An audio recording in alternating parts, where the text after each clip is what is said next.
السلام عليكم ورحمة الله وبركاته. بسم الله الحمد لله اللهم صل على محمد وعلى آل محمد كما صليت على إبراهيم وعلى آل إبراهيم إنك حميد مجيد. اللهم بارك على محمد وعلى آل محمد كما باركت على إبراهيم وعلى آل إبراهيم إنك حميد مجيد.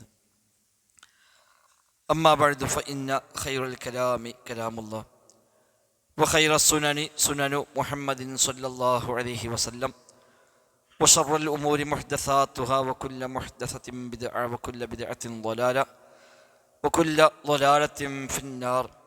أعوذ بالله من الشيطان الرجيم. بسم الله الرحمن الرحيم.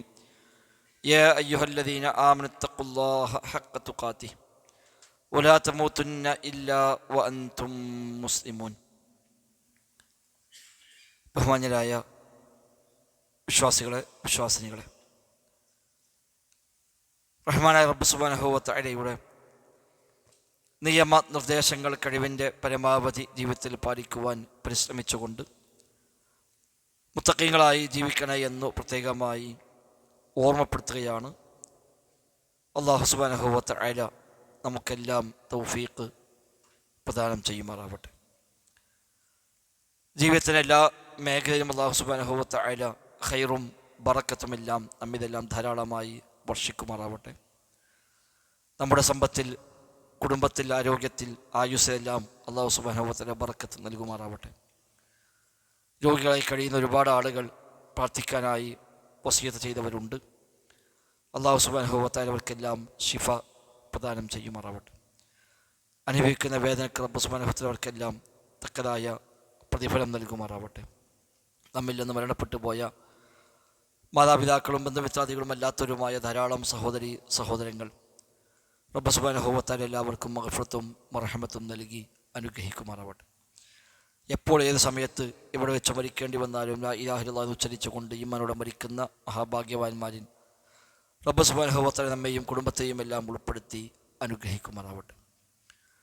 ജീവിതാവസാനം വരെ റബ്ബിൻ്റെ ദീനിനു വേണ്ടി ഇഖ്ലാസോടെ സേവനങ്ങൾ ചെയ്യുവാനും ദുനിയാവിൽ നിന്ന് തൗഹീദോടെ ഈമാനോടെ യാത്ര പറയാനുമുള്ള തൗഫീഖ് നൽകി റബ്ബ് നമ്മയെല്ലാം അനുഗ്രഹിക്കുമാറാവട്ടെ. വിശുദ്ധമായ ഈ പുണ്യ ദിനരാത്രങ്ങളിൽ സാധുക്കളായ നമ്മളൊക്കെ ചെയ്തുകൊണ്ടിരിക്കുന്ന തുച്ഛമായ ധാരാളം പോരായ്മകൾ നിറഞ്ഞ അമലുകളെ അല്ലാഹു സുബ്ഹാനഹു വ തആല അവൻ്റെ മഹ്ലായ ഫള് കൊണ്ട് പരിപൂർണമായി സ്വീകരിക്കുമാറാവട്ടെ. ഇസ്ലാമിൻ്റെ അടിസ്ഥാന ആണിക്കല്ലായ തൗഹീദുമായി ബന്ധപ്പെട്ട ചില വിഷയങ്ങളാണ് അല്പസമയം സംസാരിക്കാനായി നിർദ്ദേശിക്കപ്പെട്ടിരിക്കുന്നത്. ഈ രംഗത്ത് നാം ചെലവഴിക്കുന്ന ഊർജവും സമയവും സമ്പത്തുമെല്ലാം സ്വാലിഹായ ഒരു അമലായി അല്ലാഹു സുബ്ഹാനഹു വ തആല നമ്മിൽ നിന്ന് കബൂലാക്കുമാറാവട്ടെ. വിഷയത്തിലേക്ക് പ്രവേശിക്കും മുമ്പ് മറക്കാതിരിക്കാൻ വേണ്ടി ആദ്യമേ സൂചിപ്പിക്കുകയാണ്, ജാമിഅ അൽ ഹിന്ദ് എന്ന നമ്മുടെ മഹത്തായ സ്ഥാപനം അൽഹംദുലില്ലാഹ് ഞങ്ങളെല്ലാവരും അതിൻ്റെ പ്രചാരകരാണ്. മുമ്പൊക്കെ ജാമിഅ ഉസ്താദന്മാർ ഞങ്ങളതിലൊക്കെ വന്നിട്ടാണ് കളക്ഷൻ നടത്താറുള്ളത്. ഇന്നതല്ല, എല്ലാ ശാഖയിലും റെസിപ്റ്റ് ബുക്കുകളുണ്ട്. നമ്മുടെ പള്ളിയിൽ അതിന് സംഭാവന സ്വീകരിക്കാൻ സംവിധാനമുണ്ട്. അതുകൊണ്ട് എപ്പോഴാണെങ്കിലും നിങ്ങളുടെ വിഹിതം നിങ്ങൾ ഇവിടുത്തെ ഭാരവാഹികളെ ഏൽപ്പിച്ചാൽ റെസിപ്റ്റ് വാങ്ങാം. അത് ജാമിയയിലേക്ക് കൃത്യമായി എത്തും. കൊടുക്കുന്ന സംഖ്യ 100% ജാമിയയിലേക്ക് എത്തും ഇൻഷാ അല്ലാഹ്. നമ്മൾ ഇന്നേ വരെ ജാമിയയ്ക്ക് ഒരാൾക്കും കമ്മീഷൻ കൊടുത്ത് പിരിച്ചിട്ടില്ല. റെസീറ്റിൽ എത്ര വലിയ സംഖ്യ എഴുതിയാലും അത് 100% ജാമ്യക്കാരാണ് എത്തുക. അവിടെ ആര് നിങ്ങളെ റെസീറ്റുമായി സമീപിച്ചാലും ജാമ്യൻ്റെ റെസീറ്റാണ് ധൈര്യമായി കൊടുക്കാം. എത്ര ചെറിയ കുട്ടികളും റെസീറ്റും കൊണ്ട് വരും. അവിടെ പഠിക്കുന്ന കുട്ടികളൊക്കെ റെസീറ്റുണ്ട്, ഉസ്താദന്മാർക്ക് എല്ലാ റെസീറ്റുണ്ട്. എല്ലാവരും പിരിക്കുകയാണ്, നിലവിൽ ആവുള്ളൂ, അല്ലെങ്കിൽ ഇത് എത്തൂല. അപ്പോൾ ഞാൻ പോരുമ്പോൾ എൻ്റെ ഒപ്പം മോനുണ്ട്, വഹിച്ചപ്പോൾ ഞാൻ റെസീറ്റ് എടുക്കട്ടെ, ഞാൻ എടുത്തിട്ട് കാര്യം അവിടെ റെസീറ്റ് പഠിക്കലുണ്ടാവുന്നത്. അപ്പോൾ എല്ലാവരും ആ ചിന്ത അൽഹംദുലില്ലാഹ് അങ്ങനെയാണ് ഇപ്പോൾ ഇത് പൂർത്തിയാവുള്ളൂ. അപ്പോൾ അവനും എടുത്തക്കണ്, അല്ലെങ്കിൽ മറ്റും കൊടുക്കുകയാണെങ്കിൽ വനും ആയല്ലോ, ആ കൂട്ടത്തിൽ വനൊരു ഒരിക്കലും അറിഞ്ഞിട്ടുണ്ടാവും. അപ്പോൾ അതും പൂർത്തിയാകുന്നതിന് ഉദ്ദേശമുണ്ട്. ഏതെന്നാലും ഏതെങ്കിലും വഴിയിലായിക്കൊണ്ട് നിങ്ങൾ ജാമ്യക്കുള്ള വിഹിതം മറക്കാതെ കൊടുക്കുക. ഒന്നില്ലെങ്കിൽ കലണ്ടറിൽ ജാമ്യൻ്റെ അക്കൗണ്ട് നമ്പറുണ്ട്, ഗൂഗിൾ പേ നമ്പറുണ്ട്. അതുകൊണ്ട് അയച്ചാലും ആരും അറിയില്ല, അതവിടെ എത്തിക്കോളും. അപ്പോൾ നമ്മളൊരു വലിയ സപ്പോർട്ട് അത്യാവശ്യമുള്ള സ്ഥാപനമാണ് ജാമിഅ അൽ ഹിന്ദ്. ഒരു ദിവസം വർക്ക് ചെയ്യണമെങ്കിൽ 1,40,000 രൂപ വേണം ജാമ്യക്ക്. ഇപ്പോൾ 2 ക്യാമ്പസുകൾ മൊത്തം വർക്ക് ചെയ്യാൻ 1,40,000 ഒരു ദിവസം വേണം. ഓരോ ദിവസവും 1.40 ചെലവഴിച്ചുകൊണ്ടാണ് ആ സ്ഥാപനം അൽഹംദുലില്ലാഹ് മുന്നോട്ട് പോകുന്നത്. ഉള്ള കുട്ടികളിൽ 200-ലേറെ പേർ നിലവിൽ ഹാഫിളുമാരാണ്. 90 കുട്ടികൾ ഹിഫ്ള് പഠിച്ചുകൊണ്ടിരിക്കുന്നത് വേറെയുമുണ്ട്. അതേപോലെ ധാരാളം വിദ്യാർത്ഥികൾ ഒരുപാട് ഹദീസ് ഹിഫ്ളാക്കിയവർ, കിതാബുകൾ ഹൃദയസ്ഥമാക്കിയ 10, 15, 20 കിതാബൊക്കെ കാണാതെ പഠിച്ച കുട്ടികൾ വരെ അൽഹംദുലില്ലാഹ് നമ്മുടെ ജാമ്യയിലുണ്ട്. റമദാനിൽ ഏത് പള്ളിയിൽ പോകുമ്പോഴും റമദാൻ ക്ലാസ്സുകളിൽ നല്ലൊരു ഭാഗം നമ്മുടെ വിദ്യാർത്ഥികളാണ് ഇപ്പോൾ കൈകാര്യം ചെയ്യുന്നത്. മിക്കവാറും പള്ളിയിൽ ഖതീബുമാർ, ഇവിടെ അടക്കം ഖതീബ് ഹിക്കമികളാണ്, അല്ലെങ്കിൽ ജാമ്യയിൽ പഠിക്കുന്നവരാണ്. ആ നിലയ്ക്ക് ജാമ്യ അൽഹംദുലില്ലാഹ് ഇന്നത്തെ അഴിവാ രംഗത്ത്, ദീനിൻ്റെ പ്രചാരണ രംഗത്ത് ഒരു വലിയ ഒരു ആശ്വാസമായി നമുക്കെല്ലാം അത് സമാധാനിക്കാൻ, അഭിമാനിക്കാവുന്ന രൂപത്തിലേക്ക് റബ്ബ് സുബ്ഹാനഹു വ തആല അതിനെ വളർത്തി. ഇനിയും അത് എന്നും ആ രൂപത്തിൽ തന്നെ മുന്നോട്ട് വളർന്നു പോകേണ്ടതുണ്ട്. അതിന് നമ്മളെക്കൂടെ ചെയ്യാൻ പറ്റാവുന്ന സപ്പോർട്ട് നിലയ്ക്ക് സാമ്പത്തികമായി, ശാരീരികമായി ഒക്കെ നമ്മൾ നൽകുക. മക്കളെ ചേർക്കാൻ പറ്റിയ സമയമാണ്. അവിടെ ആ പ്രായമുള്ള കുട്ടികളുണ്ടെങ്കിൽ ചേർക്കാൻ ശ്രമിക്കുക. 10 വയസ്സ് 11 വയസ്സുള്ള കുട്ടികൾക്ക് ഹിഫ്ള് കോഴ്സുണ്ട്, ആൺകുട്ടികൾക്ക് മാത്രം. 10ാം ക്ലാസ് കഴിഞ്ഞ ആൺകുട്ടികൾക്കും പെൺകുട്ടികൾക്കും കോളേജ് ശരീഅ കോഴ്സുണ്ട്. അറബി ഭാഷയും ഖുർആനും ഹദീസും വിശ്വാസവും ഫിഖ്ഹും എല്ലാം പഠിക്കാം. അതിന് കൂടെ +2-ഉം ഡിഗ്രിയും PGയും ഒക്കെ എഴുതാനും സംവിധാനമുണ്ട്. +1 മുതൽ PG വരെ ഒരു ഉറുപ്പ്യം കൊടുക്കാതെ മക്കളെ പഠിപ്പിക്കാം. മറ്റെവിടെ പോയാലും നിങ്ങൾ ഫീസ് കൊടുക്കണം. ഇത് താമസം, ഭക്ഷണം, പഠനം എല്ലാം ഫ്രീ ആണ്. 10ാം ക്ലാസ് കഴിഞ്ഞ കുട്ടിനെ ആണാവട്ടെ പെണ്ണാവട്ടെ അവിടെ കൊണ്ട് ഏൽപ്പിച്ചു കൊടുത്താൽ മതി. ഇൻ്റർവ്യൂ പാസ്സായി കഴിഞ്ഞാൽ പിന്നെ PG വരെ നിങ്ങളൊന്നും അറിയണ്ട. താമസം, ഭക്ഷണം, പഠനം ഒക്കെ അവിടുന്ന് ഫ്രീ കിട്ടും. PGയിലാണെങ്കിൽ സ്റ്റൈപ്പൻറ്റും കിട്ടും, നല്ല അറിവും ലഭിക്കും. അപ്പം അങ്ങനത്തെ സൗകര്യം നമ്മുടെ തൊട്ട് മുമ്പിലുണ്ടായിട്ട് നമ്മളെ മക്കളാരും അവിടെ പോയി പഠിച്ചില്ല എന്നൊരു സാഹചര്യം ഒരിക്കലും ഉണ്ടാകാൻ പാടില്ല. നമ്മൾ പൈസ കൊടുത്താൽ മാത്രം പോലെ മക്കളെയും കൂടി ഉള്ളവർ അങ്ങനെ കൊടുക്കും. എനിക്കെല്ലാം 4 മക്കൾ ജാമ്യ പഠിക്കുന്നുണ്ട്. അപ്പം അങ്ങനെ നമ്മളെ മക്കളെ നമ്മൾ പറഞ്ഞേക്കുക, സാമ്പത്തികമായി ചെയ്യാൻ പറ്റുക നമ്മൾ ചെയ്യുക, അതിനുവേണ്ടി പ്രാർത്ഥിക്കുക. ഇതൊക്കെ നമ്മൾ ചെയ്യാവുന്ന സപ്പോർട്ടുകളാണ്. എന്നാൽ നമ്മുടെ അജണ്ടയിൽ ജാമ്യ എപ്പോഴും ഉണ്ടാകണമെന്ന് എന്നോടും നിങ്ങളോടും ഒക്കെ സൂചിപ്പിക്കുന്ന റബ്ബ് സുബ്ഹാനഹു വ തആല തൗഫീഖ് പ്രദാനം ചെയ്യുമാറാവട്ടെ.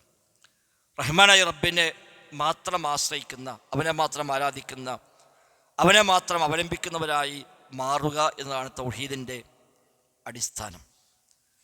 അത് ലോകത്ത് മനുഷ്യന്മാർ അംഗീകരിച്ചാലും ഇല്ലെങ്കിലും യഥാർത്ഥത്തിൽ അതാണ് ഏറ്റവും വലിയ സത്യം. യാ അയ്യുഹന്നാസ് അൻതുമുൽ ഫുഖറാഉ ഇലല്ലാഹ് വല്ലാഹു ഹുവൽ ഗനിയ്യുൽ ഹമീദ്. മനുഷ്യരെ എന്ന് വിളിച്ചുകൊണ്ട് അല്ലാഹു തആല പറഞ്ഞത് സൂറത്ത് ഫാത്തിറിലാണ് ആ വചനം. അല്ലയോ ജനങ്ങളെ, നിങ്ങളെല്ലാം റബ്ബിലേക്ക് ആവശ്യക്കാരാണ്, ഫക്കീറുമാരാണ്. അല്ലാഹുവാണ് ഗനിയ്യ്. വളരെ വിശാലമായ അർത്ഥവ്യാപ്തിയുള്ള വചനമാണിത്. മഹാനായ ഇബ്നുൽ ഖയ്യിം റഹിമഹുല്ലാഹ് അദ്ദേഹം എഴുതിയ ഗ്രന്ഥമാണ് ത്വരീഖുൽ ഹിജ്റത്തൈൻ എന്നുള്ളത്. 2 ഹിജ്റകളുടെ വഴി എന്നാണ് നേരെ വാക്കർത്ഥം. അഥവാ അൽ ഹിജ്റത്തു ഇലല്ലാഹ് വൽ ഹിജ്റത്തു ഇലാ റസൂലില്ലാഹ്. അള്ളാഹുലേക്കുള്ള ഹിജ്റ, റസൂലിലേക്കുള്ള ഹിജ്റ, തൗഹീദ് സ്വീകരിക്കാനുള്ള ഹിജ്റ, ഇത്തിബാഇനുള്ള ഹിജ്റ. അതാണ് ഹിജ്റത്തൈൻ എന്നുകൊണ്ട് ഉദ്ദേശിക്കുന്നത്. അതിന് തുടക്കം മുതൽ അദ്ദേഹം സ്ഥാപിച്ചെടുക്കുന്നത് ഫഖർ, പടച്ച റബ്ബിലേക്ക് ആവശ്യക്കാരാണ്, ആശ്രയിക്കുന്നവരാണ് എല്ലാ സൃഷ്ടികളും, എല്ലാ മനുഷ്യന്മാരും എന്ന യാഥാർത്ഥ്യമാണ്. റസൂലുള്ളാഹി സ്വല്ലല്ലാഹു അലൈഹി വസല്ലം തങ്ങൾ ഒരിക്കൽ സ്വഹാബത്തെ കൂടെ ഇരിക്കുമ്പോൾ നബി തങ്ങൾ തൻ്റെ കയ്യിലേക്ക് ഇങ്ങനെ തുപ്പിയിട്ട് ആ തുപ്പലിൽ തന്നെ മറ്റേ കൈ ഇങ്ങനെ കുത്തിയിട്ട് നബി തങ്ങൾ പറഞ്ഞു, അല്ലാഹു തആല പറയുന്നു, മനുഷ്യപുത്ര, നിനക്ക് അഹങ്കരിക്കാൻ എന്തു വകയാണുള്ളത്? നിന്നെ ഞാൻ സൃഷ്ടിച്ചത് ഇതുപോലെയുള്ള ഒന്നിൽ നിന്നല്ലേ എന്നാണ്. കണ്ടാൽ അറുക്കുന്ന വെറുക്കുന്ന ഈ ഒരു തുപ്പൽ സമാനമായ ഒന്നിൽ നിന്ന്, ഇന്ദ്രിയത്തിൽ നിന്നാണല്ലോ നിന്നെ ഞാൻ പടച്ചത്. അങ്ങനെ നീ വളർന്നു വലുതായി സൗകര്യമുള്ളവനായി, സമ്പത്തുള്ളവനായി, ശേഷിയുള്ളവനായി, ജമഅത്ത വ മനഅത്ത, നീ കൊടുക്കാനും പിടിച്ചെക്കാനെല്ലാം കഴിയുന്നവനായി മാറി. ഈ അവസ്ഥയ്ക്ക് നീ പിന്നെ എത്തുകയല്ലേ ചെയ്തത്? അവിടെ നിനക്ക് എന്താണ് അഹങ്കരിക്കാൻ വകയുള്ളത് എന്ന് അള്ളാഹു പറയുന്നുവെന്ന് റസൂലുള്ളാഹി സ്വല്ലല്ലാഹു അലൈഹി വസല്ലം പറയുന്നു. ഇമാം തിർമിദിയും ഇമാം അഹ്മദും എല്ലാം റിപ്പോർട്ട് ചെയ്ത സ്വീകാര്യയോഗ്യമായ ഹദീസാണത്. മനുഷ്യൻ്റെ അവസ്ഥ ഇതാണ്. മനുഷ്യൻ ഫക്കീറാണെന്ന് പറഞ്ഞത്.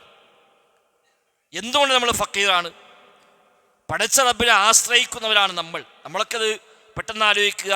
നമുക്ക് വെള്ളം വേണം, ഭക്ഷണം വേണം, നമുക്ക് താമസിക്കാൻ ഇടം വേണം, നമുക്ക് ഭൂമി വേണം, സൗകര്യങ്ങൾ വേണം, അതൊക്കെ റബ്ബ് തന്നെങ്കിലേ ഉള്ളൂ എന്നാണല്ലോ. അതിനപ്പുറത്ത് മനുഷ്യൻ മഖ്ലൂഖാണ് എന്നതുപോലെ, മനുഷ്യരുടെ അടിമയാണ്, അബ്ദാണ് എന്നതുപോലെ അവൻ്റെ ദാത്തിയായ സത്തയായ അവൻ്റെ ഒരു അവസ്ഥയാണ്, വിശേഷണമാണ് അവൻ ഫക്കീറാണ് എന്നത്. മനുഷ്യൻ ഫക്കീറാണ്, അവൻ ദാത്തിയായി തന്നെ ഫക്കീറാണ്. അള്ളാഹുവാണ് ദാത്തിയായി ഗനിയായിട്ടുള്ളവൻ. മനുഷ്യൻ ഫക്കീറാണ്.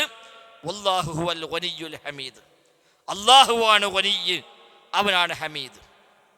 നമ്മളവിടെ യഥാർത്ഥത്തിൽ ഒരു ജോലിക്കാരനെ പോലെ, ഒരു സെക്യൂരിറ്റിക്കാരനെ പോലെ, ഒരു കാവൽക്കാരനെ പോലെ റബ്ബ് തന്ന കാര്യങ്ങളെ കൈകാര്യം ചെയ്യുന്നു എന്ന് മാത്രം. ഒരാൾ വലിയ കച്ചവടം ആരംഭിച്ചു, ലക്ഷങ്ങളോ കോടികളോ ഇൻവെസ്റ്റ് ചെയ്ത് വലിയ കച്ചവടം ആരംഭിച്ച് അവിടെ സ്റ്റാഫിനെ വെച്ചു, ശമ്പളത്തിന് ഡ്യൂട്ടി ടൈം വെച്ചു, ഇത്ര മണി മുതൽ ഇത്ര മണി വരെ ജോലി ചെയ്യാം, ഇന്നതാണ് എൻ്റെ പണി, ഇതൊക്കെ പാക്ക് ചെയ്യാം. ഉദാഹരണം പറഞ്ഞാൽ ഓനെ പണി പാക്കിംഗ് ആണ്. അവിടെ വരുന്ന സാധനമൊക്കെ പാക്ക് ചെയ്യുക, വൈകുന്നേരം 4 മണിക്ക് ഓന് കഴിഞ്ഞ് പോകാം, ഓന് മാസത്തിൽ ശമ്പളം കൊടുക്കും. ഈ സ്റ്റാഫിൻ്റെ റോളാണ് മനുഷ്യന്മാർ നമുക്കുള്ളത്. ഈ കടയിൽ കച്ചവടം കുറഞ്ഞാലും കൂടിയാലും ഈ സ്റ്റാഫിനെ സംബന്ധിച്ച് വൈകുന്നേരം പോയിട്ട് ടെൻഷനൊന്നും ഉണ്ടാവില്ല. ടെൻഷൻ ആർക്കാണ്? ഉടമക്കാരനാണ്. ഓന രാത്രി കണക്കൂട്ടൽ, ഓന ഉറക്കം വരാതൊക്കെ, അവനാണ് എല്ലാം പ്ലാൻ ചെയ്യുന്നത്. മറ്റോടെ സംബന്ധിച്ച് ഓനെ ഏൽപ്പിച്ച പണിയെടുത്താൽ മതി, രാവിലെ വരണം, വൈകുന്നേരം വരെ പണിയെടുക്കണം, ആ ശമ്പളം 1 തീയതി വാങ്ങാം. ഇതാണ് ഒരു അടിമയുടെ റോള്. അല്ലാഹു സുബ്ഹാനഹു വ തആല സമ്പത്ത്, അവൻ്റെ ഭൂമി, അവൻ നൽകിയ എല്ലാ സൗകര്യങ്ങളും, അതിൽ അല്ലാഹു നമ്മളെ ഏൽപ്പിച്ചു, ഇന്ന കാര്യങ്ങൾ ചെയ്യണം, അത് ചെയ്യുക. അതിനപ്പുറത്ത് ഒരു ടെൻഷനൊരു ആവശ്യമില്ല. സമ്പത്ത് വന്നു, സമ്പത്ത് പോയി, ആരോഗ്യമുണ്ടായി, ഇല്ലാതായി, അതിൽ പ്രത്യേകിച്ചൊന്നും ആവശ്യമില്ല. അതല്ല നിശ്ചയിച്ചതാണ്, പടച്ച റബ്ബിൻ്റെ ഖദാ ഖദറാണ്. അവനാണ് എല്ലാം, അവനാണ് ഗനിയ്യ്, ധന്യൻ അള്ളാഹുവാണ്. അവന് മാത്രമേ ധനികതയുള്ളൂ. നമ്മളെല്ലാം ഫക്കീറുമാരാണ്. പടച്ച റബ്ബിൻ്റെ സമ്പത്ത് കൈകാര്യം ചെയ്യാൻ ഏൽപ്പിക്കപ്പെട്ട ഒരു കൈകാര്യകർത്താവ് മാത്രമാണ് നമ്മൾ. അള്ളാഹ് പറഞ്ഞ പോലെ കൈകാര്യം ചെയ്താൽ മാത്രം മതി. നമ്മൾ വേറെ എന്തെങ്കിലും പ്ലാൻ ചെയ്തുകൊണ്ട് നമുക്കത് വർദ്ധിപ്പിക്കാനും കഴിയില്ല, അതൊട്ട് കുറക്കാനും കഴിയില്ല. നമ്മുടെ ആരോഗ്യത്തിൽ, നമ്മുടെ ആയുസ്സിൽ, നമ്മുടെ സൗകര്യങ്ങളിൽ, നമ്മുടെ സമ്പത്തിൽ ഒന്നിലും റബ്ബ് കണക്കാക്കിയതിന് അപ്പുറത്തൊന്നും ചെയ്യാൻ കഴിയില്ല. അതുകൊണ്ട് നബി തങ്ങളുടെ പ്രാർത്ഥന, പടച്ചോനെ ലാ തക്കിൽനി ഇലാ നഫ്സി തുറഫത്ത ഐൻ, പടച്ചോനെ കണ്ണ് ചെമ്മി തുറക്കുന്ന സമയം പോലും എൻ്റെ കാര്യം നീ എന്നെ ഏൽപ്പിക്കുന്ന റബ്ബേതാണ്. നമ്മളെ കാര്യം ഏൽക്കാൻ നമുക്ക് കഴിയില്ല. നമ്മളൊന്നുമല്ല, നമ്മളാരുമല്ല. പടച്ച റബ്ബാണ് മാലിക്, അവനാണ് ഖാലിഖ്, അവനാ റബ്ബ്, അവനാണ് ഗനിയ്യ്, അവനാണ് ഖാദിർ, അവനാണ് അലീം, സമീഉ, ബസീർ, ലത്തീഫ്, ഖബീർ, ഹക്കീം. എല്ലാം അല്ലാഹു തആലയാണ്. നമുക്കൊന്നുമില്ല. അതുകൊണ്ട് കൂടിയാണ് മനുഷ്യൻ അല്ലാഹു തആല ഭൂമിയിലേക്ക് പറഞ്ഞയക്കുമ്പോൾ, ഭൂമിയിൽ ജനിച്ചു വരുമ്പോൾ, അള്ളാഹ് നിശ്ചയിച്ച സിസ്റ്റം കണ്ടാണ്. ഒരു കുട്ടി ജനിച്ചു വരുമ്പോൾ അവന് ഒരു ഇൽമുമില്ല. മറ്റു പല ജീവികൾക്കും ജനിച്ചു വരുമ്പോൾ ചില അറിവുകൾ ഉണ്ട്. മനുഷ്യൻ ജനിച്ചു വരുമ്പോൾ ലാ തഅലമൂന ശൈഅ, ഒന്നും അറിയാത്തവരായിക്കൊണ്ടാണ് നിങ്ങൾ ഈ ഭൂമിയിലേക്ക് ജനിച്ചു വന്നതാണ്. ഒന്നും അറിയില്ല. അതാണ് മനുഷ്യൻ്റെ അസ്ല്.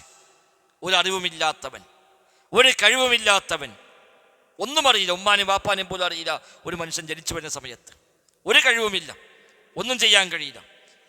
മല്ല് കിടന്ന് കരയാന്നല്ലാതെ വേറെ ഒന്നും ചെയ്യാൻ പറ്റാത്ത, തൊട്ടടുത്ത് ഭക്ഷണം വെച്ചു കൊടുത്താൽ ആ ഭക്ഷണം എടുത്ത് കഴിക്കാൻ പോലും കഴിയില്ല അന്ന് ആ കുട്ടിക്ക്. ഇതാണ് നമ്മളൊക്കെ ഈ ഭൂമിയിലേക്ക് വന്ന നമ്മൾ ഒന്നാമത്തെ ഘട്ടം. ഇതാണ് മനുഷ്യൻ്റെ അസ്ൽ. അതാണ് എന്നും മനുഷ്യൻ്റെ ഉള്ളത്. പിന്നെ റബ്ബ് അവന് കൊടുക്കുകയാണ് പലതും.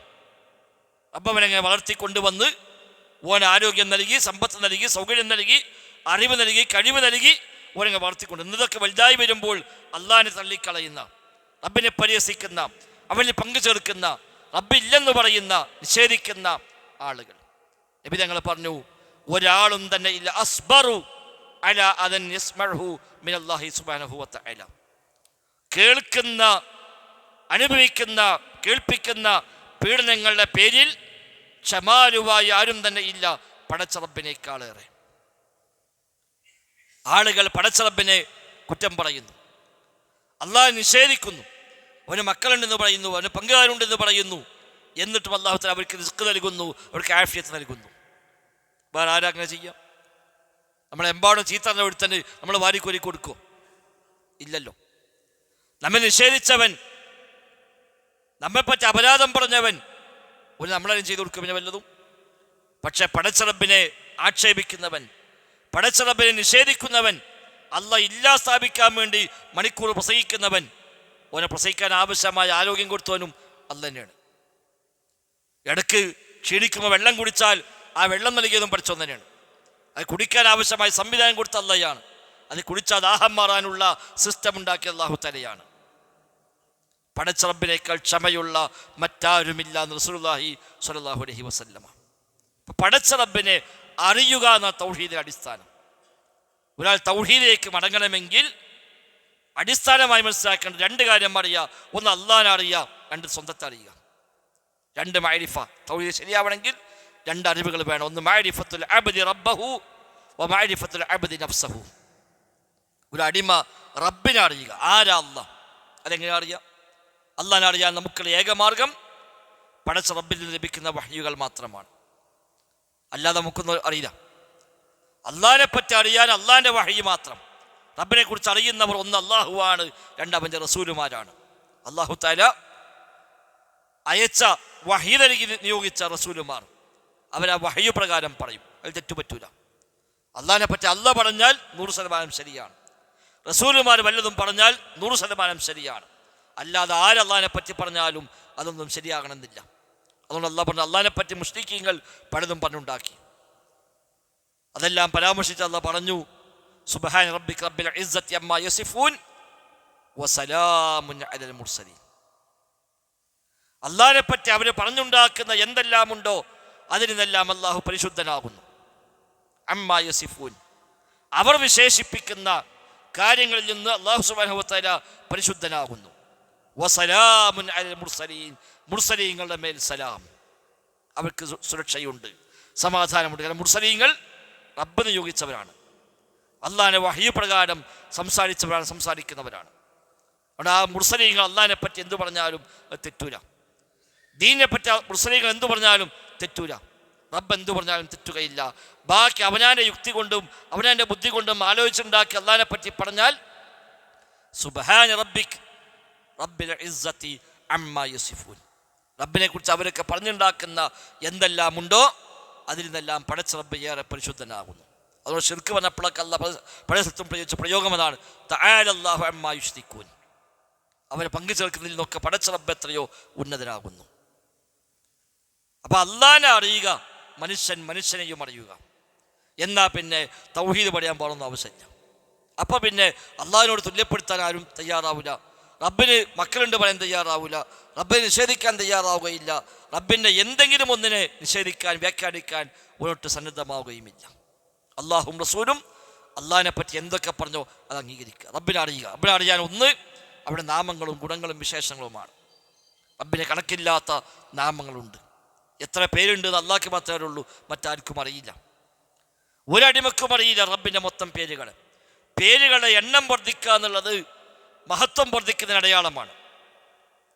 പേര് കേട്ടതുണ്ടല്ലോ, ഒരു കാര്യപ്പെട്ട ആളെ തോന്നുന്ന രൂപത്താണ് വലിയ പേര്. അതുകൊണ്ട് വലുതാകാൻ ശ്രമിക്കുന്നതൊക്കെ പേര് വലുതാക്കും. വലുതാകണമെന്ന് പൂതിയുണ്ടെങ്കിൽ പേരാണ്ട് വലുതാക്കും. അതിന് കുറേ ഏച്ചുകൂട്ടി ഒരുപാടുണ്ടാക്കിയിട്ട് ആ വലിയൊരു പേര് പറയുമ്പോൾ തന്നെ ഒരു കാര്യപ്പെട്ട ആളാണ് എന്ന് തോന്നും. പക്ഷേ ചെറിയ പേര് പറഞ്ഞാൽ ഒരു കേൾക്കുമ്പോൾ അത്ര ഒരു പിന്നെ മനസ്സിൽ ഒരു പുതുമ ഉണ്ടാവില്ല. അപ്പം അത്ര ഇയാൾ ഒന്നുമല്ല വിചാരിക്കും. വലിയൊരു പേര് പറയുമ്പോൾ തന്നെ അത് എന്തോ ഒരു വലിയ കാര്യപ്പെട്ട ആൾ തോന്നും. അതുകൊണ്ട് വലുതാകാൻ ആഗ്രഹിക്കുന്ന മനുഷ്യന്മാർ ചെയ്യുന്ന ഒരു പണി പേര് വലുതാക്കലാണ്. പേര് കൂട്ടിച്ചേർക്കുക. ഇവനും അബൊക്കെ പട കൂട്ടി വലിയൊരു ഇതാക്കിയിട്ട് ഒരു വലിയ പേര് കേൾക്കുമ്പോൾ തന്നെ ഏതോ വലിയ കാര്യപ്പെട്ട ശൈഖുനെയാണ് എന്ന് തോന്നിപ്പോകും. പേരുകളുടെ ആധിക്യം മഹത്വത്തെ അറിയിക്കുന്നുണ്ട്. മഖ്ലൂക്കിൻ്റെ പേര് പലപ്പോഴും വെറുതെട്ട പേരായിരിക്കും. നമ്മൾക്ക് പേരുണ്ടല്ലോ, ആ പേര് എങ്ങനെ ഉണ്ടായത്? ഉമ്മയും വാപ്പി പേരിട്ടു. ആ പേര് നമ്മൾ എന്താ ബന്ധമുള്ളത് ഉണ്ടായിക്കൊള്ളുന്നില്ല. അല്ല പേരിടും കരീം. കരീം എന്ന് പറഞ്ഞാൽ ഔദാര്യവാൻ. ചിലപ്പോൾ ആറു പിശുക്കനായിരിക്കും. അത് നോക്കിയിട്ടല്ല പേരിട്ടത്. അതുകൊണ്ട് ജനിച്ചപ്പോൾ 7 ദിവസത്തിൽ പേരിട്ട്. അന്ന് ഓനെ സിഫത്ത് നോക്കിയിട്ടൊന്നുമല്ല, ഓൻ്റെ സ്വഭാവം സംസ്കാരമൊക്കെ നോക്കിയിടുന്ന പേരൊന്നുമല്ല. അത് ഉമ്മാക്കും വാപ്പാക്കും ചിലപ്പോൾ ഒന്നുകിൽ വല്യപ്പാനെ പേരിടും, അല്ലെങ്കിൽ വല്യമാനെ പേരിടും, അല്ലെങ്കിൽ കുറേ കാലത്തെ മനസ്സിൽ പൂതിയുണ്ട് ഒരു കുട്ടി ഉണ്ടായാൽ ഈ പേരിടണം, അപ്പം ആ പേരിടും. അങ്ങനെയൊക്കെ വരിക. അല്ലെങ്കിൽ ആയിത്തക്ഷരം വാപ്പാൻ്റെ ഉമ്മാൻ്റെ ആയിത്തക്ഷരം എടുത്തിട്ട് ഏച്ചു കൂട്ടിയിട്ട് പേരുണ്ടാക്കും. അങ്ങനെയൊക്കെ നമ്മൾ പേരിടരുത്. അല്ലാതെ സ്വഭാവ സംസ്കാരം നോക്കിയിട്ടല്ല പേര്. അള്ളാഹിൻ്റെ പേര് അങ്ങനെയല്ല. റബ്ബിൻ്റെ നാമങ്ങളെല്ലാം അവൻ്റെ വിശേഷങ്ങൾ ഉൾക്കൊള്ളുന്നതാണ്. അള്ളാഹ് റഹീമാണ്. കാരണം എന്താ?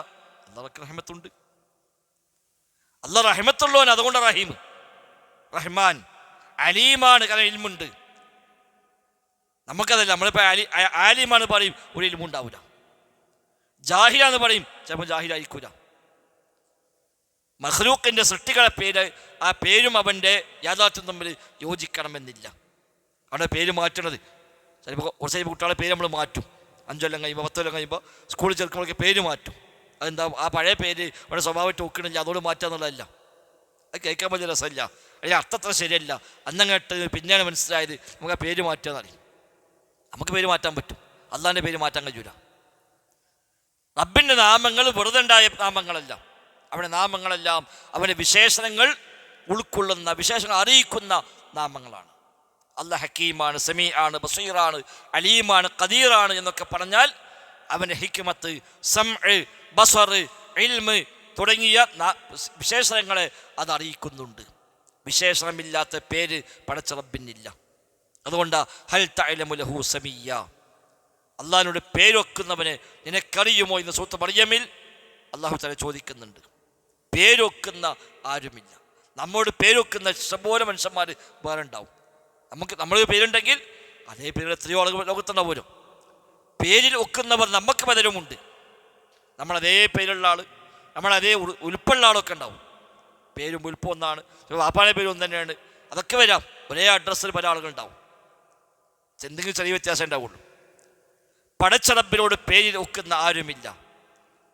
ഹൽ തഅലമു ലഹു സമീയ, പടച്ച റബ്ബിന് പേരൊത്തവനെ നിനക്കറിയുമോ? അങ്ങനെ ആരുമില്ല, പേരൊക്കുന്ന ആരുമില്ല. ലൈസ കമിസ്ലിഹി ശൈഉൻ, അവനെപ്പോലെ യാതൊന്നുമില്ല. പടച്ച റബ്ബിനെ പോലെ യാതൊന്നുമില്ല. അവൻ സമീ ആണ്, അവൻ ബസീറാണ്. 2 കാര്യം ഈ ആയത്ത് ഉൾക്കൊള്ളുന്നുണ്ട്. ഒന്ന്, അള്ളാഹ്ക്ക് സ്ഥിരപ്പെടുത്തേണ്ടത് സ്ഥിരപ്പെടുത്തി, നിഷേധിക്കേണ്ടത് നിഷേധിക്കുകയും ചെയ്യും. അന്നഫ്ഇ വൽ ഇസ്ബാത്ത് പറയാം. ലൈസ കമിസ്ലിഹി ശൈഉൻ, അത് നഫിയാണ്, നിഷേധമാണ്. പടച്ചോനെ പോലെ യാതൊന്നുമില്ല. ഏത് വിഷയത്തിലില്ല? ഒരു വിഷയത്തിലുമില്ല, ഒരു കാര്യത്തിലുമില്ല. പേരിൽ അള്ളാഹിനെ പോലെ ആരുമില്ല, വിശേഷണങ്ങളിൽ അള്ളാഹിനെ പോലെ ആരുമില്ല, പ്രവൃത്തികളിൽ അള്ളാഹിനെ പോലെ ആരുമില്ല, ഗുണങ്ങളിൽ അള്ളാഹിനെ പോലെ ആരുമില്ല, ദാത്തിൽ സത്തയിൽ അള്ളാഹിനെ പോലെ ഒന്നുമില്ല. ഒരു കാര്യത്തിലും ലൈസ കമിസ്ലിഹി ശൈഉൻ, അവനെപ്പോലെ യാതൊന്നുമില്ല. വലം യകുൽ ലഹു കുഫുവൻ അഹദ്, അവന് തുല്യനായി ആരും തന്നെ ഇല്ല. ഒന്നിലുമില്ല, ഒരു കാര്യത്തിലുമില്ല. അവൻ നിഷേധമാണ് ഒരു ഭാഗം. ലാ ഇലാഹ എന്ന് പറയണ പോലെ ഒരു ഇലാഹുമില്ല, നിഷേധിക്കുകയാണ്. ഇലാഹിനുണ്ടാവേണ്ട ഗുണങ്ങൾ ആർക്കുമില്ല, ഒന്നിനുമില്ല. ഇല്ലല്ലാ, അള്ളാഹുവിനല്ലാതെ. ഇലാഹ് വെറും ഇലാഹല്ല. ഇലാഹ് ഇലാഹാകണമെങ്കിൽ ആ ഇലാഹ് ഖാലിഖായിരിക്കണം, അവൻ റബ്ബായിരിക്കണം, അവൻ സമീ ആകണം, ബസീറാകണം, ഹയ്യാവണം. എങ്കിലും ഇലാഹാവുള്ളൂ, അല്ലെങ്കിൽ ഇലാഹാവൂല. വെറുതെ ഇലാഹ് ഉണ്ടാവില്ല. മനുഷ്യ ദൈവം ഉണ്ടാവില്ല, അസംഭവ്യമാണ്. ആൾ ദൈവങ്ങൾ ഉണ്ടാവില്ല. വെറുതെ ഒരു വാക്ക് പറയാന്ന് മാത്രമേ ഉള്ളൂ. ആളാണെങ്കിൽ ദൈവമല്ല, ദൈവമാണെങ്കിൽ ആളുമല്ല. പിന്നെ ആൾ ദൈവമാകാം? അങ്ങനെ ഉണ്ടാവില്ല. സിദ്ധിയുള്ളവൻ ഇല്ല, അങ്ങനെ സിദ്ധിയൊന്നുമില്ല. അങ്ങനെ സിദ്ധി ഉണ്ടാവില്ല. ആ സിദ്ധി അല്ലാഹ്ക്കേ ഉള്ളൂ. മനുഷ്യന്മാർക്ക് സിദ്ധിയില്ല. മനുഷ്യന്മാർക്ക് പടച്ച റബ്ബ് നിശ്ചയിച്ചു കൊടുത്ത അവൻ്റെ ഫിത്രത്ത്, അവൻ്റെ പ്രകൃതിയുടെ ഭാഗമായി റബ്ബ് നിശ്ചയിച്ച ചില സിസ്റ്റങ്ങളുണ്ട്, വ്യവസ്ഥകളുണ്ട്, അതേ ഉണ്ടാവുള്ളൂ. അതിനപ്പുറത്ത് സിദ്ധിയൊന്നുമില്ല. ഓനെ കണ്ണിനും കാഴ്ച പോകും, ഓരോ ഡോക്ടറെ പോയി കണ്ടിരും. എത്ര വലിയ സിദ്ധനായിക്കോട്ടെ, എത്ര വലിയ സിദ്ധനാണെങ്കിലും കണ്ണിന് കാഴ്ച പോകും. കാഴ്ച കുറയും വയസ്സാകുമ്പോൾ. തങ്ങളെ വീട്ടിൽ പോയാൽ കാണാ ബെല്ലടിക്കാൻ പാടില്ല, തങ്ങൾ ഉറങ്ങണ അറിയും. എന്താ കാരണം? മൂപ്പർക്ക് ഉറക്ക ആവശ്യമുണ്ട്. മൂപ്പർക്ക് ഉറക്ക ആവശ്യമുണ്ട്. ഇനി 5 മണിക്ക് തുടങ്ങുള്ളൂ. അതിന് തങ്ങൾ റെസ്റ്റാണ്, റെസ്റ്റ് വേണം. ഇലാഹിന് റെസ്റ്റ് വേണ്ടല്ലോ.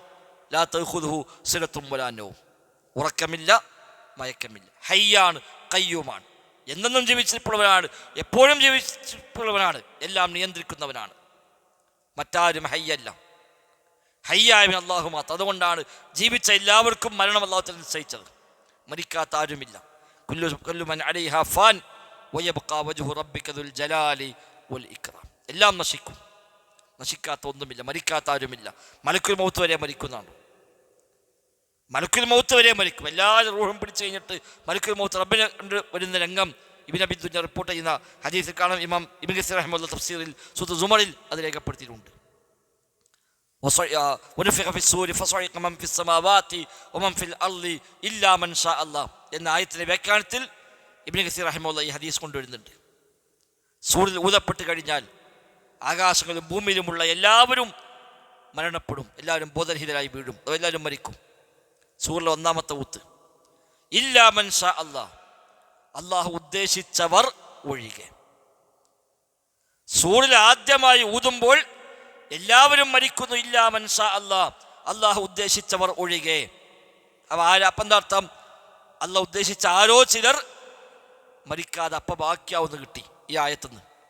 സൂറിലെ ഊത്തിൽ മരിക്കാത്ത ആരോ ഒന്നുണ്ട്. അതാരാണ്? മലക്കുൽ മൗത്താണ്.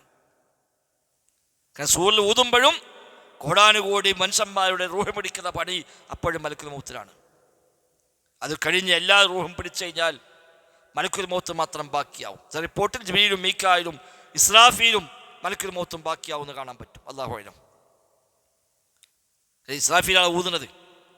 രണ്ടാമത്തെ ഊതാളുള്ളതും ഇസ്രാഫീൽ തന്നെയാണ്. അപ്പം അല്ലാഹു തആല പറയും മരണം എല്ലാവരും അനുഭവിച്ചേ പറ്റൂ, മരിക്കാതാക്കാൻ പറ്റൂല. ജിബ്രീലിൻ്റെയും മീകായിലെയും ഇസ്രാഫീലിൻ്റെയും റൂഹിനെ പിടിക്കാൻ അല്ലാഹു തആല കൽപ്പിക്കും മലക്കുൽ മൗത്തിനോട്. അവർ റൂഹിനെയും പിടിക്കും, അവരും മരിക്കും. കാരണം അവരാരും ഹയ്യല്ല, ഹയ്യ അല്ലാഹ് മാത്രമാണ്. എന്നിട്ട് മലക്കുൽ മൗത്ത് വരും റബ്ബിന് മുമ്പിലേക്ക്. ഇനി ആരാണ് ബാക്കിയുള്ളത്? റബ്ബ് ചോദിക്കുമ്പോൾ ഇല്ല റബ്ബി അർഹമുർ റഹീമിനായ നീയും ഞാനുമല്ലാതെ മറ്റാരും ബാക്കിയില്ല, ബാക്കി എല്ലാം മരിച്ചു കഴിഞ്ഞു. അല്ലാഹു തആല പറയും നീയും മരിച്ചേ പറ്റൂ, മരണം ആസ്വദിച്ചേ പറ്റൂ. അങ്ങനെ മലക്കുൽ മൗത്തിനെ അല്ലാഹു തആല മരിപ്പിക്കുന്നു. റബ്ബ് മാത്രം ബാക്കിയാവുന്നു. അതാ ഹയ്യ്. അല്ലാഹു ലാ ഇലാഹ ഇല്ലാ ഹുവൽ ഹയ്യുൽ ഖയ്യൂം. അല്ലാഹു അല്ലാതെ ഇലാഹില്ല, അവൻ ഹയ്യാണ്. അപ്പോൾ ഇലാഹ ആകണമെങ്കിൽ ഹയ്യായിരിക്കണം, ഖയ്യൂമായിരിക്കണം. അതുകൊണ്ടാണ് ഇലാഹിന് കൊടുക്കേണ്ട ആരാധനകളോ ഇലാഹിന് കൊടുക്കേണ്ട സവിശേഷതകളോ മറ്റൊരാൾക്ക് കൊടുക്കാൻ, അത് കൊടുപ്പിക്കാൻ പ്രോത്സാഹിപ്പിക്കുന്ന മനുഷ്യന്മാരൊക്കെ ഓല് മരിച്ചാലും കാണും എന്ന് വാദിക്കുന്നത്. മരണമുണ്ട്, മരണമില്ല പറയാൻ പറ്റില്ല. കാരണം എന്താണ്? ആ തങ്ങപ്പാപ്പാനി മരിച്ചത് കൊണ്ട് കുഴിച്ചിട്ട് തന്നെയാണ്, മറവ് ചെയ്ത് തന്നെയാണ്. അതുകൊണ്ട് മരിക്കുക പറയാൻ കഴിയില്ലല്ലോ. അപ്പോൾ പിന്നെയുള്ള ന്യായം എന്താണ്? മരിച്ചാലും കാണും. കാര്യം കാണുമെങ്കിലേ ഇവിടുന്ന് തേടാൻ പറ്റുള്ളൂ, കേൾക്കുമെങ്കിലേ തേടാൻ പറ്റുള്ളൂ. അപ്പോൾ അത് സ്ഥാപിക്കാം. മരിച്ചാൽ പിന്നെ കേൾവില്ല, കാഴ്ചയില്ല, അത് അവസാനിച്ചു. അതിനല്ലേ മരണം എന്ന് പറയാം. മരിച്ചാലും കാണുകയാണെങ്കിൽ പിന്നെ മരിച്ചു പറയില്ലല്ലോ. മനുഷ്യൻ്റെ ഈ സംവിധാനമെല്ലാം അവസാനം നിലക്കുക, അതിനാണ് മൗത്ത് എന്ന് പറയുന്നത്. മരണമെന്ന അതാണ്. പിന്നെ മറ്റു ലോകത്തേക്ക് പോയി ആ ലോകത്ത് കാഴ്ചയും കേൾവിയൊക്കെ ഉണ്ടാവാം. അത് ലോകം വേറെയാണ്, ഈ ലോകമല്ല, ബർസഖി ലോകമാണ്. അവിടെ ഉണ്ടാവും, ഇവിടെ അതില്ല. ഇവിടെ എത്ര വലിയ ആളാണെങ്കിലും മരിച്ചാൽ കണ്ണും കാതുമെല്ലാം നിശ്ചലമായി. മറവ് ചെയ്തില്ലെങ്കിൽ അത് ചീഞ്ഞ് പൊട്ടി ഒളിച്ച് നാറി മനുഷ്യന്മാർക്ക് അവിടെ ഒന്നും താമസിക്കാൻ പറ്റാത്ത കോലത്തിലാവും. അത് തങ്ങപ്പാപ്പായിട്ടും കാര്യമില്ല, ബീത്താത്തായിട്ടും കാര്യമില്ല, ആരായിട്ടും കാര്യമില്ല. അമ്പിയാക്കളുടെ ശരീരം മാത്രമാണ് അല്ലാഹു തആല ഭൂമിക്ക് ഹറാമാക്കിയത്. ഇന്നല്ലാഹു ഹറമൽ അർളി അൻ തഅകുല അജ്സാദൽ അംബിയ. അമ്പിയാക്കളുടെ ശരീരം ഭക്ഷിക്കൽ അള്ളാഹു ഭൂമിക്ക് ഹറാമാക്കിയിരിക്കുന്നു. അബൂ ദാവൂദ് റഹിമഹുല്ലാഹ് റിപ്പോർട്ട് ചെയ്ത ഹദീസാണ്. അപ്പോൾ അമ്പിയാക്കളുടെ ശരീരമല്ലാത്ത ബാക്കി എല്ലാവരുടെ ശരീരവും ഭൂമിൻ്റെ ഭാഗമായി മാറും. മിൻഹാ ഖലഖ്നാകും വഫിഹാ നുഈദുകും വമിൻഹാ നുഖ്രിജുകും താറത്തൻ ഉഖ്റ. എത്ര വലിയ ഔലിയാപ്പാപ്പായാലും വേണ്ടില്ല, ലോകമൊത്തം നിയന്ത്രിക്കുന്ന മുദബ്ബിർ ആലമാണ് എന്ന് പറഞ്ഞ ആളെയും മരിച്ചവ കുളിപ്പിച്ച് കഫൻ ചെയ്ത് കൊണ്ടുപോയി മറവ് ചെയ്തു. എന്തേ കാരണം? അല്ലെങ്കിൽ പിന്നെ ആ നാട്ടിൽ ഒരു മനുഷ്യന് ജീവിക്കാൻ പറ്റില്ല. മറവ് ചെയ്യാതെ വെച്ചാൽ അത് ചീയും പൊട്ടും, അവിടെ നിൽക്കാൻ പറ്റാതായി മാറും. അത് സ്വാഭാവികമായ പ്രക്രിയയാണ്. അപ്പം ഹയ്യായവൻ അല്ലാഹു തആല മാത്രം. അങ്ങനെ ഹയ്യായവന് മാത്രമേ ഇലാഹാകാൻ വകുപ്പുള്ളൂ. അതാ ലാ ഇലാഹ ഇല്ലാ ഹുവ എന്ന് പറഞ്ഞ ഉടനെ പറഞ്ഞു അൽ ഹയ്യുൽ ഖയ്യൂം. അവൻ ഹയ്യാണ്, അവൻ ഖയ്യൂമാണ്. എന്ന് മാത്രമല്ല ലാ തഖുദു സിനതും വലാ നൗം. ഉറക്കമില്ല, മയക്കമില്ല. മയങ്ങുന്നവന് ഇലാഹാകാൻ പറ്റൂല, ഉറങ്ങുന്നവന് ഇലാഹാകാൻ പറ്റൂല. കാരണം ഉറങ്ങുമ്പോൾ ഇവിടെ ആരാ നോക്കുക? ഇപ്പോൾ ഇവിടെ പലരും ഉറങ്ങാണ്, ഇപ്പോൾ ക്ലാസ് കഴിക്കണില്ലല്ലോ. ഉറങ്ങിയാൽ അത്രയേ ഉള്ളൂ. ഉറങ്ങിയാൽ പിന്നെ ക്ലാസ് കിട്ടില്ല. ഒന്ന് മയങ്ങിയാൽ പോലും അപ്പോൾ പറഞ്ഞു പോവും. ആ സമയത്ത് പറഞ്ഞത് അത് കിട്ടൂല. ഒന്ന് വിളിച്ചാണ് അല്ലോട്ടേക്കാ ഉറങ്ങതി. അപ്പോലും ഒന്ന് മയങ്ങിയാൽ ആ സമയത്ത് പറഞ്ഞത് നഷ്ടപ്പെട്ടു പോവും. ഇലാഹ് മയങ്ങിയാലോ, നമുക്കൊരു ആവശ്യമില്ലാത്ത ഇലാഹ് മയങ്ങണത് അത് പറ്റില്ലല്ലോ. അതുകൊണ്ട് കൊല്ലത്തിൽ ഒരിക്കലെങ്കിലും ഉറങ്ങണ ഇലാഹുകളൊക്കെ നമ്മുടെ നാട്ടിലുണ്ട്. ആ രാത്രി മൂപ്പര് ഉറങ്ങും, അപ്പോൾ ബാക്കിയുള്ള ഹയാത്തോടെ ഇരിക്കുക കാവല്. അയച്ചൊക്കെ ഇലാഹ് ഉറങ്ങുമ്പോൾ കാരണം അന്നെന്തേ സംഭവിച്ചാൽ നിവൃത്തിയില്ല, ഇലാഹ് ഉറങ്ങുന്ന ദിവസമാണ്. അപ്പം അന്ന് എല്ലാവരും ഉറങ്ങാതെ രാത്രി ഫുള്ള് ഹയാത്താക്കി നേരം വെളുക്കോളം ഒന്നും ചെയ്യാൻ മതിയായിരുന്നു. കാരണം നമ്മളെ പഠിച്ചോ ഇന്ന് ഉറങ്ങുകയാണ്, ഓന് ഇലാഹാൻ പറ്റില്ല. അതല്ലാത്ത ഹുദൂസിലെത്തുമ്പോഴാനോ ഇലാഹാകണമോ ഇതെല്ലാം ഒക്കണം. അപ്പം പിന്നെ ഇലാഹിനെ കൊടുക്കേണ്ടത് പുറത്തേക്ക് കൊടുക്കുന്ന ആളുകൾ ഒരു ന്യായം പറഞ്ഞുണ്ടാക്കും. ഒരു വലിയ കഴിവുള്ള ആളാണ്, മരിച്ചാലും വിളി കേൾക്കും, അതേപോലെ മരിച്ചാലും കാണും, മരിച്ചാലും അതിന് കുറേ കറാമത്ത് കഥ ഉണ്ടാക്കും. ഒരു മരിച്ചതിന് ശേഷം ഇങ്ങനെ കണ്ടു, അവിടെ കണ്ടു, മറ്റോ ഇനാ കണ്ടു, അവിടെ ഇങ്ങനെ പ്രത്യക്ഷപ്പെട്ടു, ഇവിടെ വന്നു, ഒരങ്ങനെ പറഞ്ഞു, ആ പറഞ്ഞമാരുണ്ടായി. ഇതൊക്കെ എന്തിനാണ്? മരണം എന്നത് മൂപ്പർക്ക് വിഷയമല്ല എന്ന് സ്ഥാപിച്ചെടുക്കണം, എന്നാലേ മൂപ്പർ നേടാൻ പറ്റുള്ളൂ. പിന്നെ എന്തിനെ കൊണ്ടുപോയി മറവ് ചെയ്തത്? അപ്പം അങ്ങനെ ഒന്നുമില്ല. പടച്ച റബ്ബിനെ അറിയാത്തത് കൊണ്ടാണ് മനുഷ്യന്മാർ ശിർക്കിലേക്ക് പോണത്. അള്ളാഹനെ മനസ്സിലാക്കിയ ഒരാൾക്ക് പിന്നെ ബാക്കി ഒന്നുമല്ല. എല്ലാ പടപ്പും ഓനെ സംബന്ധിച്ച് പടപ്പുകൾ മാത്രം. ഓൻ്റെ ബന്ധം പടച്ച റബ്ബിനോടാണ്. ഓനെ കൽബിൻ്റെ അലാഖത്ത്, അവന് എഴുത്തിമാത അവലംബം, അവനെ കണക്ഷൻ അള്ളാഹുമായിട്ടാണ്. എല്ലാം പടച്ച റബ്ബിന് പേരിൽ. അതാണ് ഫബി യസ്മഉ വബി യുബ്സിറു. ഖുദ്സി ഹദീസിൽ കാണാം, നബി തങ്ങൾ പറഞ്ഞു, അല്ലാഹു തആല പറയുന്നു എന്ന് പറഞ്ഞുകൊണ്ട്. ഇമാം ബുഖാരി സ്വഹീഹ് ബുഖാരി റിപ്പോർട്ട് ചെയ്ത ഹദീസാണ്. എന്നെ കൊണ്ടാണ് അവൻ കേൾക്കുക, എന്നെ കൊണ്ടാണ് അവൻ കാണുക എന്നാണ്. വബി യബ്തിഷു, എന്നെ കൊണ്ട് അവൻ പിടിക്കുക. അവൻ്റെ എല്ലാം അള്ളാഹിൻ്റെ മാർഗത്തിലാണ്, എല്ലാം പടച്ച റബ്ബിൻ്റെ പേരിലാണ്, റബ്ബ് കൽപ്പിച്ച രൂപത്തിൽ മാത്രമാണ്. അതിനപ്പുറത്തൊന്നും ആരുമില്ല. പിന്നല്ലേ ഒരു പടപ്പിനെ പഠിച്ചോന്ന സ്ഥാനത്ത് ഉയർത്തുക. അല്ല കാണും പോലെ കാണും, അല്ല കേൾക്കും പോലെ കേൾക്കുന്നൊക്കെ എഴുതി വെച്ച മനുഷ്യന്മാർ വേണ്ട, മിസ്കീന്മാർ. പടച്ച റബ്ബിലേക്ക് മനസ്സിലായിട്ടില്ല. എല്ലാമായ റബ്ബിനെ ഒന്നുമല്ലാത്തൊരു പടപ്പിനോട് തുല്യപ്പെടുത്താന്ന് പറഞ്ഞാൽ എത്ര വലിയ ധിക്കാരമാണ്. ഏത് മനുഷ്യന്മാരും ചെറിയ മക്കളായി ജനിച്ചു വന്നവരാണ്. ഉമ്മൻ്റെ ഗർഭാശയത്തിൽ നിന്ന് ഒന്നുമറിയാത്ത അവസ്ഥയിൽ ജനിച്ചു വളർന്ന് വന്ന ആൾക്കാരെ മനുഷ്യന്മാരവിടെ ഉള്ളൂ. അല്ലാതെ ആരാളുള്ളത്? സാധാരണ മനുഷ്യന്മാർക്കുണ്ടാകുന്ന എല്ലാ ന്യൂനതകളും അവർക്കുമുണ്ട്. സാധാരണ മനുഷ്യന്മാർക്ക് ബാധിക്കുന്ന എല്ലാ പോരായ്മകളും അവരെയും ബാധിക്കും. രോഗമുണ്ടാകും, ക്ഷീണമുണ്ടാകും, തളർച്ചയുണ്ടാകും, വിശപ്പുണ്ടാകും, ദാഹമുണ്ടാകും, അസുഖമുണ്ടാകും, ആയുസ് അവസാനിക്കുമ്പോൾ മരണമുണ്ടാകും. അല്ലാത്ത സൃഷ്ടികളില്ല. പടച്ച റബ്ബ് ഇതെല്ലാം ഇല്ല, ഇതൊന്നുമില്ലാത്തവനാണ്. അതുകൊണ്ട് തവക്കൽ അലൽ ഹയ്യിൽ ലദീ ലാ യമൂത്ത്. തവക്കൽ, നീ തവക്കുലാക്കണം, അലൽ ഹയ്യി, എന്നെന്നും ജീവിച്ചിരിപ്പുള്ളവൻ്റെ മേൽ നീ തവക്കുലാക്കുക. അല്ലദീ ലാ യമൂത്ത്, മരണമില്ലാത്തവനായി. കണ്ടോ, അതിൽ ഹയ്യി എന്ന് പറഞ്ഞാൽ മതിയല്ലോ. പിന്നെയും പറഞ്ഞു അല്ലദീ ലാ യമൂത്ത്, മരണമില്ലാത്ത ഹയ്യായവൻ, അവനിലാണ് തവക്കുലാക്കേണ്ടത്. അവനാണ് സമീഅ്. നമ്മളൊക്കെ സമീഅ് അല്ലാഹ് നിശ്ചയിച്ച ഒരു ചുരുങ്ങിയ വൃത്തത്തിൽ ചുരുങ്ങിയ ചില വാക്കുകൾ കേൾക്കാൻ മാത്രം നമ്മുടെ ഉള്ളൂ. അതും പഠിച്ചൊന്നും തന്നതാണ്, അല്ലെങ്കിൽ അതുണ്ടാവില്ലേനോ. ചെറിയ കുട്ടികളാകുമ്പോൾ ഓനെല്ലാം ഒരേപോലല്ലേ. ജനിച്ചു വന്ന കുട്ടിക്ക് എല്ലാ ശബ്ദങ്ങളും ഒരേപോലെയാണ്, ഒരു ഭാഷയില്ല, ഒന്നും മനസ്സിലാവില്ല. നമ്മൾ എന്ത് വിളിച്ചാലും എന്ത് പറഞ്ഞാലും ഒരു സൗണ്ട് മാത്രം, ഒന്നുമില്ല. ഈ ചെവി അന്നുണ്ടല്ലോ, ഈ ചെവി അന്നുമില്ലേ? എന്തൊക്കെ സംവിധാനമാണോ ഈ ചെവിയുമായി കണക്ട് ചെയ്ത് മനുഷ്യന്റെ ശരീരത്തിലുള്ളത്, അതെല്ലാം ജനിച്ചു വരുമ്പോഴേ ഉണ്ടല്ലോ. ജനിച്ചു വന്ന ഉടനെ ഇപ്പൊ കണ്ണ് ടെസ്റ്റ് ചെയ്യുന്നു, ചെവി ടെസ്റ്റ് ചെയ്യുന്നു, ആ കുഴപ്പമില്ല, ഒക്കെ ഓക്കെയാണ് എന്ന് പറയും. എന്നാൽ എന്താ നമ്മൾ പറഞ്ഞിട്ട് കുട്ടിക്ക് മനസ്സിലാവാത്തത്? അതിനായിട്ടില്ല. അപ്പൊ ചെവി അന്നുണ്ട്, ചെവി അന്ന് പൂർണ്ണമായും സേഫാണ്. പക്ഷേ അന്ന് ഒരു ഒന്നുമില്ല. ലാ തഅലമൂന ശൈഅ. ഉമ്മാന്റെ ഗർഭാശയത്തിന് പുറത്തേക്ക് വരുമ്പോൾ ഒന്നും അറിയാത്ത അവസ്ഥയിൽ അല്ലാഹു തആല അവനെ കൊണ്ടുവന്നത്. പിന്നെ അല്ലാഹു അങ്ങനെ ചെറിയൊരു ലിമിറ്റിനെ കൊടുക്കവന്, ഇന്നത് കേട്ടോ, അതിനപ്പുറത്തേക്കില്ല. അപ്പം നമുക്ക് ഇഷ്ടംപോലെ സംസാരിക്കാൻ കഴിയും. പക്ഷെ നമുക്ക് അറിയാത്തൊരു ഭാഷ കേട്ടാലോ ഒന്നുമില്ല, നമുക്ക് ഒരു സൗണ്ട് മാത്രം. അറിയാത്തൊരു ഭാഷ, നമുക്കറിയാത്ത ഭാഷയിൽ പത്രം കിട്ടി, ഒരു കാര്യമില്ല. ഒരു പുസ്തകം കിട്ടും, ഒരു കാര്യമില്ല. ഖുർആൻ പരിഭാഷ ഇവിടെ ഉറുദുവിലുണ്ട്. നമ്മൾ കുറച്ച് നോക്കിയപ്പോൾ എന്താണ് നിനക്കറിയില്ല, അറിയാം. നമുക്ക് എഴുത്തറിയാം, വായന അറിയാം, പക്ഷേ ഈ ഭാഷ നമുക്കല്ല. ഈ ഭാഷ എന്താ? അതും ഈ പെണ്ണോട് ഇതിനല്ലേ, ഈ പെണ്ണോട് എഴുതുന്നത്, പക്ഷെ ആ എഴുത്ത് നമുക്കറിയില്ല.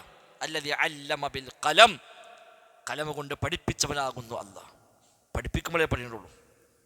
കൈയുണ്ട്, പേനുണ്ട്, എഴുതാനും പറ്റുന്നുണ്ട്. നമ്മൾ മലയാളം ഭംഗിയായിട്ട് എഴുതുന്നുണ്ട്. അതേ കൈകൊണ്ട് അതേ പെന്നുകൊണ്ട് വേറൊരു ഭാഷ എഴുതിയാൽ അത് നമുക്ക് മനസ്സിലാകുന്നില്ല, കേട്ടാൽ മനസ്സിലാകുന്നില്ല. എന്താ പേര് അത്ഭുതം! ഇന്നലാണ് നമ്മൾ ഓൻ അള്ളാഹിനെ പോലെ എന്ന് പറയുന്നത്. അള്ള കാണും പോലെ കാണും. എന്ത് അള്ള കാണും പോലെ പോയിട്ട് സാധാരണ വേറെ മനുഷ്യൻ കാണുന്ന പോലെ ഓൻ കാണുന്നുണ്ടോ? ഇല്ല. വേറെ മനുഷ്യൻ കേൾക്കുന്ന പോലെ കേൾക്കുന്നുണ്ടോ? ഇല്ല. നമുക്കറിയാത്ത ഭാഷ അറിയുന്ന ഒരാൾ അയാൾ സംസാരിക്കുന്ന പോലെ സംസാരിക്കാൻ നമുക്ക് പറ്റുമോ? ഇല്ലല്ലോ. മലയാളിക്ക് ഇവിടെ നിന്നാണ് വഴിക്കവിടെ വിട്ട് കൂടുതൽ കയറിയാൽ പിന്നെ ഒരു കാര്യമില്ല മലയാളം കൊണ്ട്. പിന്നെ മലയാളം കൊണ്ട് കാര്യമില്ല. പിന്നെ ഓന് വേറെ ഭാഷ കാണണം, അല്ലെങ്കിൽ ആംഗ്യം കാണിച്ചിട്ട് ഓൻ ആവശ്യം നേടി പോരണം. അതല്ലേ അവൻ്റെ അവസ്ഥ. അവിടുത്തെ ബോർഡൊന്നും മനസ്സിലാകണില്ല, ബസ്സിൻ്റെ ബോർഡൊന്നും വായിക്കാൻ കിട്ടണില്ല, ഒരു ഹോട്ടലിൽ കയറിയ സാധനം ചോദിക്കാൻ കിട്ടണില്ല, ഒന്നുമില്ല.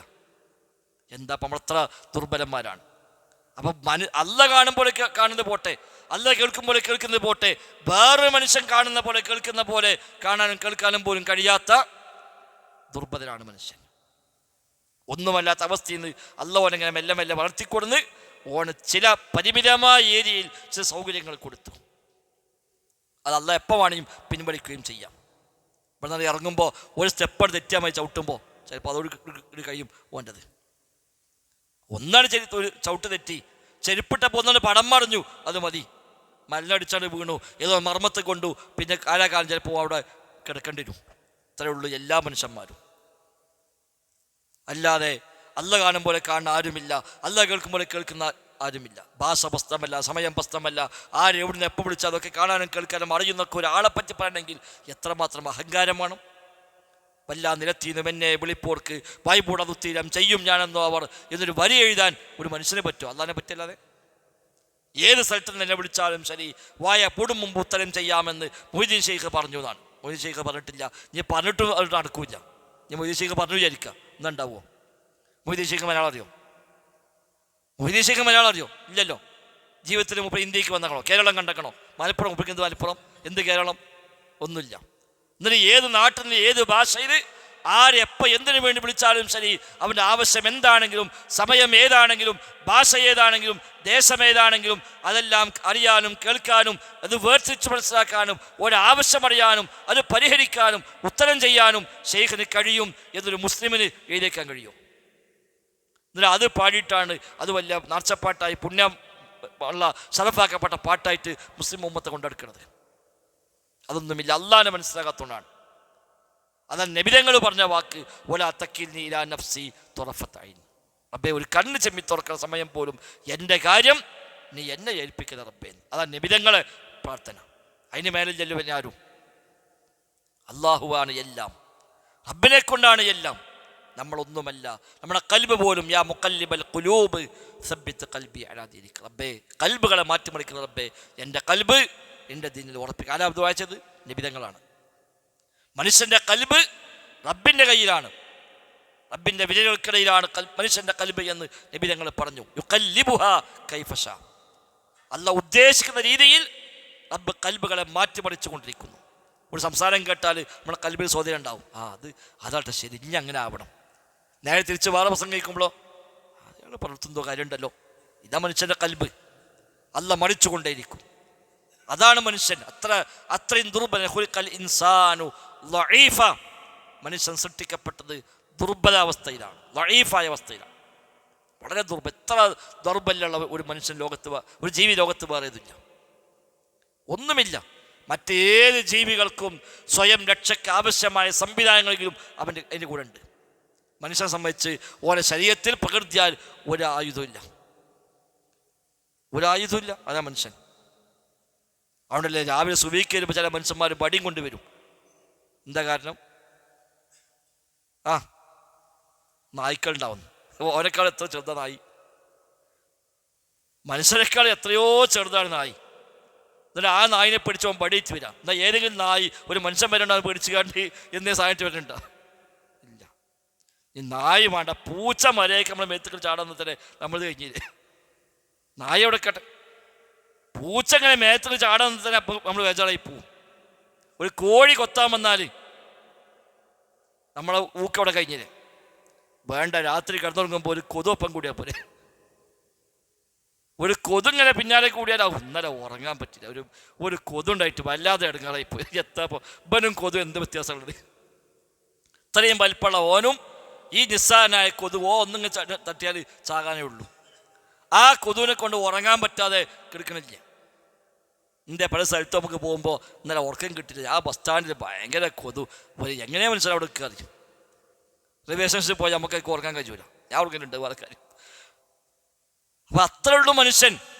ദഈഫാണ്, ദുർബലനാണ്. ഖുലിഖൽ ഇൻസാനു ദഈഫ. മനുഷ്യൻ ഏറെ ദൗർബല്യമുള്ളതാണ്. ഒരു പല്ലുവേദന ഉണ്ടായാൽ ഓൻ്റെ കഴിഞ്ഞു. ഇന്ന് ഞാൻ ഓഫീസിൽ ലീവാട്ടോ, എന്തേ പല്ലുവേദനയാണ്. നിങ്ങൾ ശരി, ഇത്രയും വലിയ ശരീരത്തിൽ ഒരു പല്ലും ഒരു വേദന ഉണ്ടായാൽ മതി, പിന്നെ അത് കഴിയൂല. ചെവിടിക്ക് വേദന, എവിടെയെങ്കിലും ചെറിയൊരു വേദന ഉണ്ടായാൽ ഓൻ കഴിഞ്ഞു. എന്നിട്ട് ഓനാണ് വലിയ കിബറ് കാണിച്ചിട്ട് അല്ല കാണും പോലെ കാണും, അല്ല കേൾക്കും പോലെ കേൾക്കും, CM മടവൂരി എന്ന് പറയാ എഴുതിക്കണത്. സുബ്ഹാന, അതാ പഠിച്ചോൻ പറഞ്ഞത്, ശിർക്ക് ഞാൻ പൊറുക്കൂല, ബാക്കിയൊക്കെ പൊറുത്തോളാം. എങ്ങനെ പൊറുക്കാന്ന്? ഈ ഇത്ര വലിയ ധിക്കാരം, ഇതിനേക്കാളും വലിയ അഹങ്കാരം, ഇതിനേക്കാളും വലിയ ധിക്കാരം ലോകത്ത് വേറെ എന്താ ഉള്ളത്? ഒരു സൃഷ്ടിയെ മറ്റൊരു സൃഷ്ടിയോട് പോലും തുല്യപ്പെടുത്താൻ നമുക്ക് വകുപ്പില്ല. പിന്നല്ലേ സൃഷ്ടിയെ സൃഷ്ടാവോട് തുല്യപ്പെടുത്തൽ? അതില്ല. ഇത് സൃഷ്ടിയുടെ പരിമിതിയിൽ ആലോചിക്കുമ്പോഴാണ് സൃഷ്ടാവിൻ്റെ സ്ഥാനത്തേക്ക് ഇങ്ങോട്ട് കൊണ്ടുപോകുന്നതും സൃഷ്ടാവിനെ ഇങ്ങോട്ട് ഇറക്കണതൊക്കെ. അല്ലാണ്ട് നാമങ്ങളോ വിശേഷണങ്ങളോ അവൻ്റെ ഗുണങ്ങളോ പ്രവൃത്തികളോ ഒരു സൃഷ്ടിയുമായും തുല്യപ്പെടുന്നില്ല. അള്ളാഹുവിൻ്റെ വജ്ഹ്, മുഖം എന്ന് വെച്ചാൽ അങ്ങനെ അള്ളാഹിൻ്റെ മുഖം പറയാൻ പറ്റുമോ? അപ്പം അള്ളാഹ് നമ്മളെ പോലെ ആയില്ലേ എന്നാണ്. ഒരു സൃഷ്ടിയുടെ മുഖം പറഞ്ഞാൽ വേറെ സൃഷ്ടിയെപ്പോലെ ആയി കാര്യം പറയൂ? ഇല്ലല്ലോ. കൊതുകിന് കാലുണ്ട്, നമുക്കും കാലുണ്ട്. വലിയ സാമ്യതയുണ്ടോ? കൊതുക് സൃഷ്ടിയാണ്, നമ്മൾ സൃഷ്ടിയാണ്. സൃഷ്ടിയായ കൊതുകിന് കാലുണ്ട്, ഇങ്ങനെ കൊതുക് കാലുണ്ട് പറയാ, അപ്പൊ കൊതുക് നമ്മളെ പോലാവൂലേ എന്നാരും പറയോ? ഇല്ലല്ലോ. രണ്ട് സൃഷ്ടികൾ തമ്മിൽ പോലും ഈ അന്തരമുണ്ടെങ്കിൽ സൃഷ്ടിയും സൃഷ്ടാവും തമ്മിൽ എങ്ങനെ പിന്നെ സാമ്യത ഉണ്ടാവുക? ഒന്നുമില്ല. അള്ളാഹിനെ പറ്റി അള്ളാഹ് എന്തു പറഞ്ഞോ, സമയനാവാത്ത കേട്ടു, അനുസരിച്ചു. എങ്ങനെയാ അതുണ്ടാകാൻ ചോദിക്കണം ആവശ്യമില്ല. പിഴച്ചു പോയ സംഘങ്ങൾ, തൗഹീദിൽ തെറ്റിപ്പോയവരൊക്കെ തെറ്റിയത് അവരാൻ്റെ കേവലമായ യുക്തിയെ ആശ്രയിച്ചപ്പോഴാണ്. അള്ളാഹുവിൻ്റെ നാമങ്ങളെയും വിശേഷണങ്ങളെയും മൊത്തം നിശ്ചയിച്ച ആളുകൾ ലോകത്തുണ്ട്. നാമങ്ങൾ അംഗീകരിച്ച് വിശേഷത്തിൽ നിശ്ചയിച്ച ആളുകളുണ്ട്. ചിലത് അംഗീകരിച്ച് ചിലത് നിശ്ചയിച്ച ആളുകളുണ്ട്. ഇതൊക്കെ കാണുന്ന അറിയോ? അവനാണ് യുക്തി കൊണ്ട് ആലോചിച്ചതാണ്. അല്ലാഹു തആലാക്ക് റഹ്മത്തില്ല, മുഅ്തസിലികളുടെ വാദമാണ്. റഹ്മത്ത്, ഓലബ് അതൊന്നും അള്ളാഹിനെ പറ്റി പറയാൻ പറ്റില്ല എന്ന്. കാരണം അതുണ്ടെന്ന് പറഞ്ഞാൽ അത് ദൗർബല്യമാണ്. ദേഷ്യം, ഒരാൾ ദേഷ്യം, അയാൾക്ക് ഭയങ്കര ദേഷ്യം എന്നിട്ടുണ്ടെങ്കിൽ അത് അയാളെ മദ്ഹാണോ, അയാൾക്കൊരു പോരായ്മയാണോ? പോരായ്മയാണല്ലോ. അല്ല, അത് അയാൾ വലിയൊരു ക്രെഡിറ്റ് ആയിട്ട് കാണുമല്ലോ. അപ്പം അള്ളാഹ് ദേഷ്യപ്പെടുമെന്ന് പറഞ്ഞാൽ അത് ശരിയാവില്ല, അത് പറയാൻ പാടില്ല എന്ന് പറഞ്ഞ ആളുകൾ എന്തുകൊണ്ടാണ് അവൻ അങ്ങനെ പറഞ്ഞത്? അള്ളാഹിൻ്റെ ദേഷ്യം എന്ന് പറയുമ്പോൾ ഓൻ ആലോചിച്ചത് ഓൻ്റെ ദേഷ്യമാണ്. അപ്പം അത് മോശത്തരാണ്. അപ്പം ഓൻ അള്ളാഹിനെ പോലെ കണ്ടു, അതുകൊണ്ടാണ്. അല്ലെങ്കിൽ പറയുക എന്നാൽ ഇപ്പുറത്ത് ഓതുണ്ട് അള്ളാഹ്, അപ്പം എൻ്റെ കോപത്തിന് വിധേയമായവരുടെ മാർഗത്തിൽ ഞങ്ങൾ ചെറുക്കല്ല. അപ്പോൾ കോപമുണ്ടല്ലോ അള്ളാഹ്ക്ക്. അള്ളാഹ് ശപിക്കും എന്ന് ഖുർആൻ ഹദീസൊക്കെ പോലെ പറഞ്ഞാണ്. ലഅനഹുമുല്ലാഹ്, അള്ളാഹ് ശപിച്ചിരിക്കുന്നു. അപ്പം അള്ളാഹ് ശപിക്കുന്നു പറയാൻ പറ്റുന്ന ഓരോ ബുദ്ധിമുട്ട് ആലോചിച്ചത്. അതെങ്ങനെ? അതൊരു നല്ല സ്വഭാവമല്ലല്ലോ. ഒരാൾ ശപിക്കുക എന്നുള്ളത് അത് നല്ലതല്ലല്ലോ. അപ്പം അള്ളാഹ് ശപിക്കൂല, അതുകൊണ്ട് അങ്ങനെ ഉണ്ട്. അങ്ങനെ ഖുർആനിൽ കണ്ടാൽ അത് മറ്റൊരു അർത്ഥമായിരിക്കും എന്ന് വിചാരിക്കണം എന്നാണ്. അള്ളാഹ് പറയുക എന്നിട്ട് നമ്മൾ ഇവിടെ പറയാ അങ്ങനെ ഉണ്ടാവില്ല എന്ന് ഓരോന്നങ്ങനെ. അതുകൊണ്ടാണ് ഖുർആനിൽ മജാസ് ഉണ്ട് എന്ന വാദം പിൽക്കാലത്ത് വന്നത്. ഖുർആനിൽ ആലങ്കാരിക പ്രയോഗമുണ്ടോ ഇല്ല എന്ന് വലിയ ചർച്ച അഖീദ കിതാബുകളിൽ, കർമ്മശാസ്ത്ര നിദാനശാസ്ത്ര ഗ്രന്ഥങ്ങളിൽ എല്ലാം കാണാൻ. ഉസൂൽ ഫിഖിൽ വലിയ ചർച്ചയാണ് ഖുർആനിൽ മജാസ് ആലങ്കാരിക പ്രയോഗമുണ്ടോ എന്ന്. അപ്പം അള്ളാഹ് ഖുർആനിൽ പറഞ്ഞ പല പ്രയോഗങ്ങളും യഥാർത്ഥ അർത്ഥം ഉദ്ദേശമല്ല, അത് ആലങ്കാരിക അർത്ഥമാണ് എന്ന് വെക്കണമെന്ന് ഈ മുഅ്തസിലികൾ കൊണ്ടുവന്നൊരു അസ്ലുണ്ടായിരുന്നു. അപ്പം അള്ളാഹു ഇറങ്ങും എന്ന ഹദീസ് കാണാം. അപ്പോൾ ഒരു പറയാം അള്ളാഹ് ഇറങ്ങും എന്ന് പറയാൻ പാടില്ല, അള്ളാഹ് റഹ്മത്ത് ഇറങ്ങും എന്ന ഉദ്ദേശമായിരിക്കും. അപ്പം നബി പറയാ യൻസു റബ്ബുന, റബ്ബ് ഇറങ്ങും. എന്നിട്ട് 200 കൊല്ലം കഴിഞ്ഞിട്ട് ഒരുത്തം പറയുക അങ്ങനെ പറയാൻ പാടില്ല, അത് റഹ്മത്ത് ഇറങ്ങുന്ന അർത്ഥം വെക്കണം. അപ്പം നബി പറഞ്ഞത് ശരിയായില്ല എന്നല്ലേ അർത്ഥം. വജാഅ റബ്ബുക വൽ മലകു സ്വഫൻ സ്വഫ. വജാഅ റബ്ബുക, നിന്റെ റബ്ബ് വരും. മുഅ്തസില പറയാൻ റബ്ബ് വരും എന്ന് പറയാൻ പറ്റൂല. അപ്പോൾ ഖുർആനിലുണ്ടല്ലോ വജാഅ റബ്ബുക, അത് വേറെ രൂപത്തിൽ അതിന് മനസ്സിലാക്കണം. റബ്ബ് വരും എന്ന് പറഞ്ഞാൽ അത് പ്രശ്നമാണ്. അല്ലാഹ് ഖുർആനിൽ പറയാ ജാഅ റബ്ബുക, നമ്മൾ ഇവിടുന്ന് പറയാ അല്ല അതുണ്ടാവില്ല. ഏതാ ശരി? അല്ലാഹ് പറഞ്ഞാണ് ശരി. അപ്പം എന്തുകൊണ്ടാണ് ഇങ്ങനത്തെ വ്യാഖ്യാനങ്ങളിലേക്ക് പോയത്?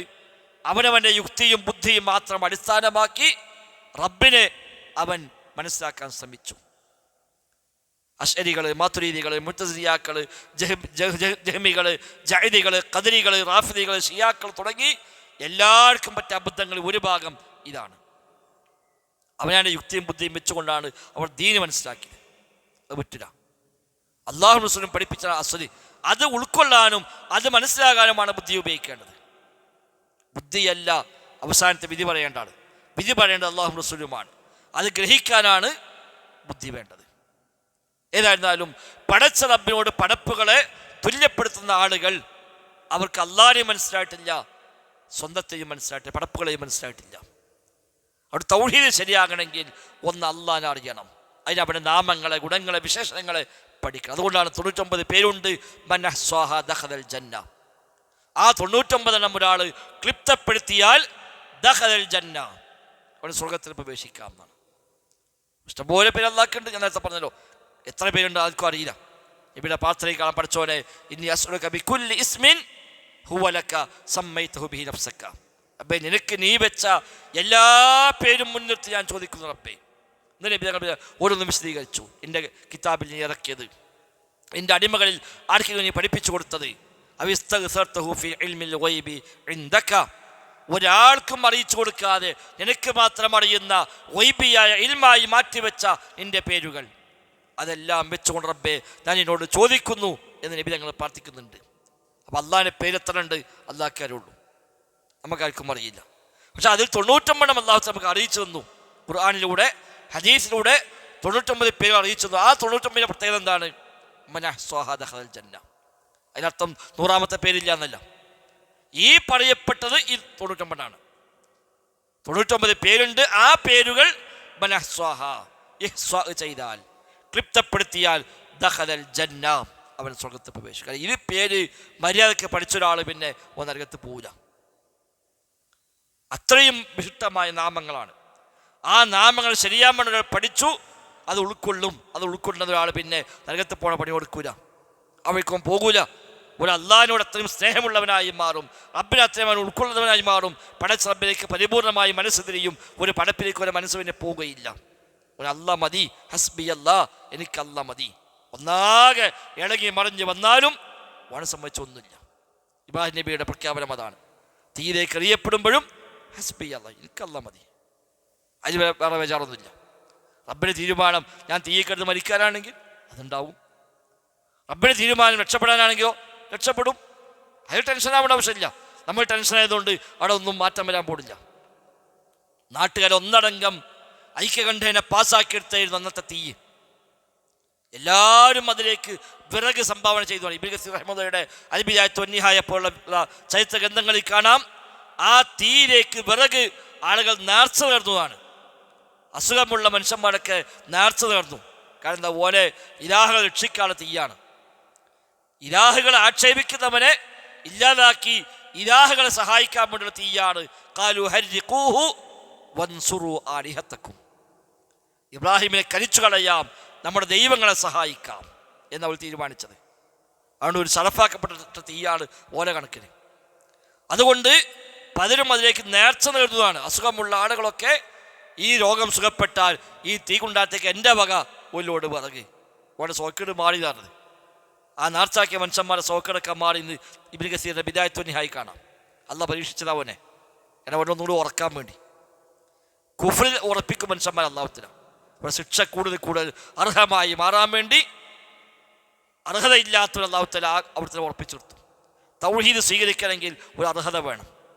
ആ അർഹത ഉള്ളവനെ അല്ലാഹ് ഹിദായത്ത് കൊടുക്കുള്ളൂ. അതാണ് ഇന്നക ലാ തഹ്ദീ മൻ അഹ്ബബ്ത വലാകിന്ന അല്ലാഹു യഹ്ദീ മൻ യശാ. അല്ലാഹ് ഉദ്ദേശിക്കുന്നവരെ അല്ലാഹ് ഹിദായത്തിലാക്കും. അത് വെറുതെ ഹിദായത്തിലാക്കിയതല്ല, ചില യോഗ്യതകൾ തെളിയിക്കണം. ആ യോഗ്യത ഉള്ളവനെ ഹിദായത്ത് കൊടുക്കുള്ളൂ. ആ യോഗ്യത ഇല്ലാത്തവൻ കുഫ്റിൽ നിൽക്കും.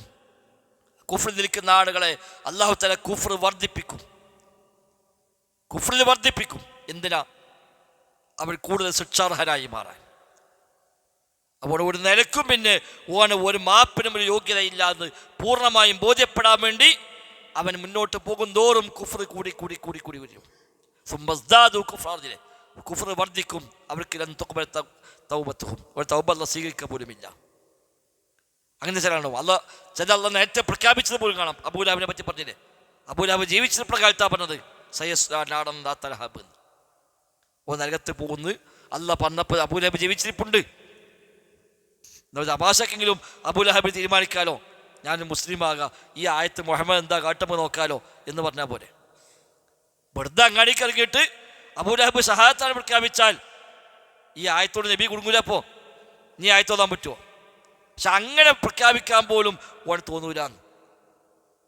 അതുപോലുമില്ല. അങ്ങനെ കൂടി ഒരു തമാശക്കെങ്കിലും ഒരു ഷഹാദത്ത് ചൊല്ലാനുള്ള യോഗ്യത കൂടി അവനില്ല. അതാണ്. അപ്പം അത്തരം ആൾക്ക് ഹിദായത്തില്ല. അല്ലാഹു സുബ്ഹാനഹു വ തആല ഹിദായത്ത് കൊടുക്കയില്ല. കാരണം ആ ഹിദായത്തിൻ്റെ യോഗ്യത അവർക്കില്ല. ഓരോന്നും വെക്കാൻ ചില സ്ഥലം ഉണ്ടല്ലോ, ഓരോന്നും വെക്കാൻ സ്ഥലമുണ്ട്, അവിടെ കൊണ്ട് വെക്കുള്ളൂ, അല്ലാത്തത് വെക്കൂലല്ലോ.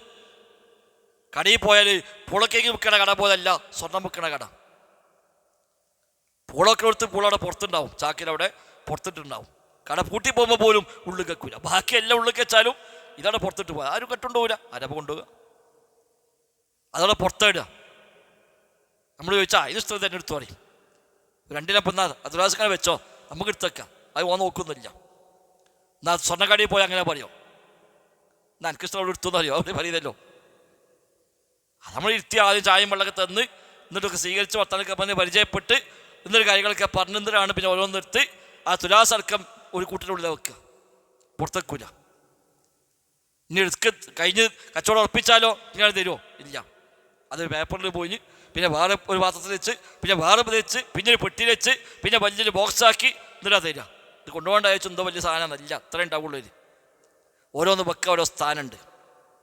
ഹിദായത്ത് കൊടുക്കാൻ ചില കൽബ് ഒരു സ്ഥാനമുണ്ട്. ആ യോഗ്യതയുള്ള കൽബിലെ അല്ലാഹ് വെക്കുള്ളൂ, അല്ലാത്തത് വെക്കൂല. ആരാഗ്രഹിച്ചിട്ടും കാര്യമില്ല. നബി എത്ര ആഗ്രഹിച്ചു അബൂ താലിബ് മുസ്ലിം ആവാൻ? ഇന്നക ലാ തഹ്ദി മൻ അഹബ്ബത. നബി നിങ്ങൾക്ക് ഇഷ്ടമുള്ളവരെ ഹിദായത്താക്കാൻ പറ്റില്ല. കൽബിന് ചില യോഗ്യത വേണം. ആ യോഗ്യത ഉണ്ടാകുമ്പോൾ അല്ലാഹ്ക്കറിയാം ഓൻ ഹിദായത്താവണം.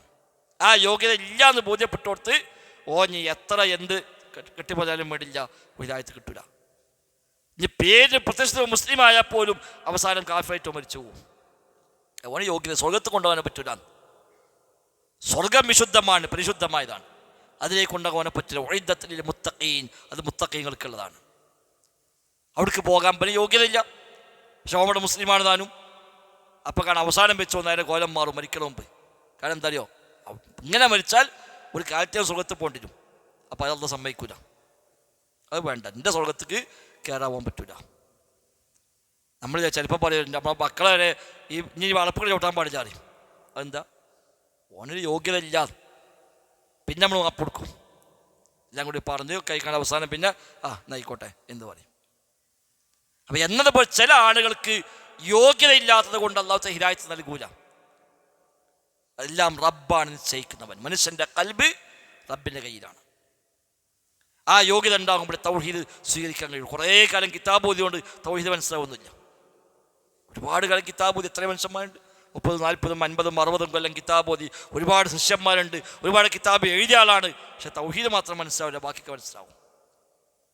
4, 5, 6 മണിക്കൂർ സംസാരിക്കുന്ന മനുഷ്യന്മാരുണ്ട്. തൗഹീദ് പറയാൻ പറഞ്ഞാലോ അതിപ്പോൾ ഇവിടെ പറഞ്ഞ പ്രസ്ഥാനം ബാക്കിയൊക്കെ ഒരു പറയും.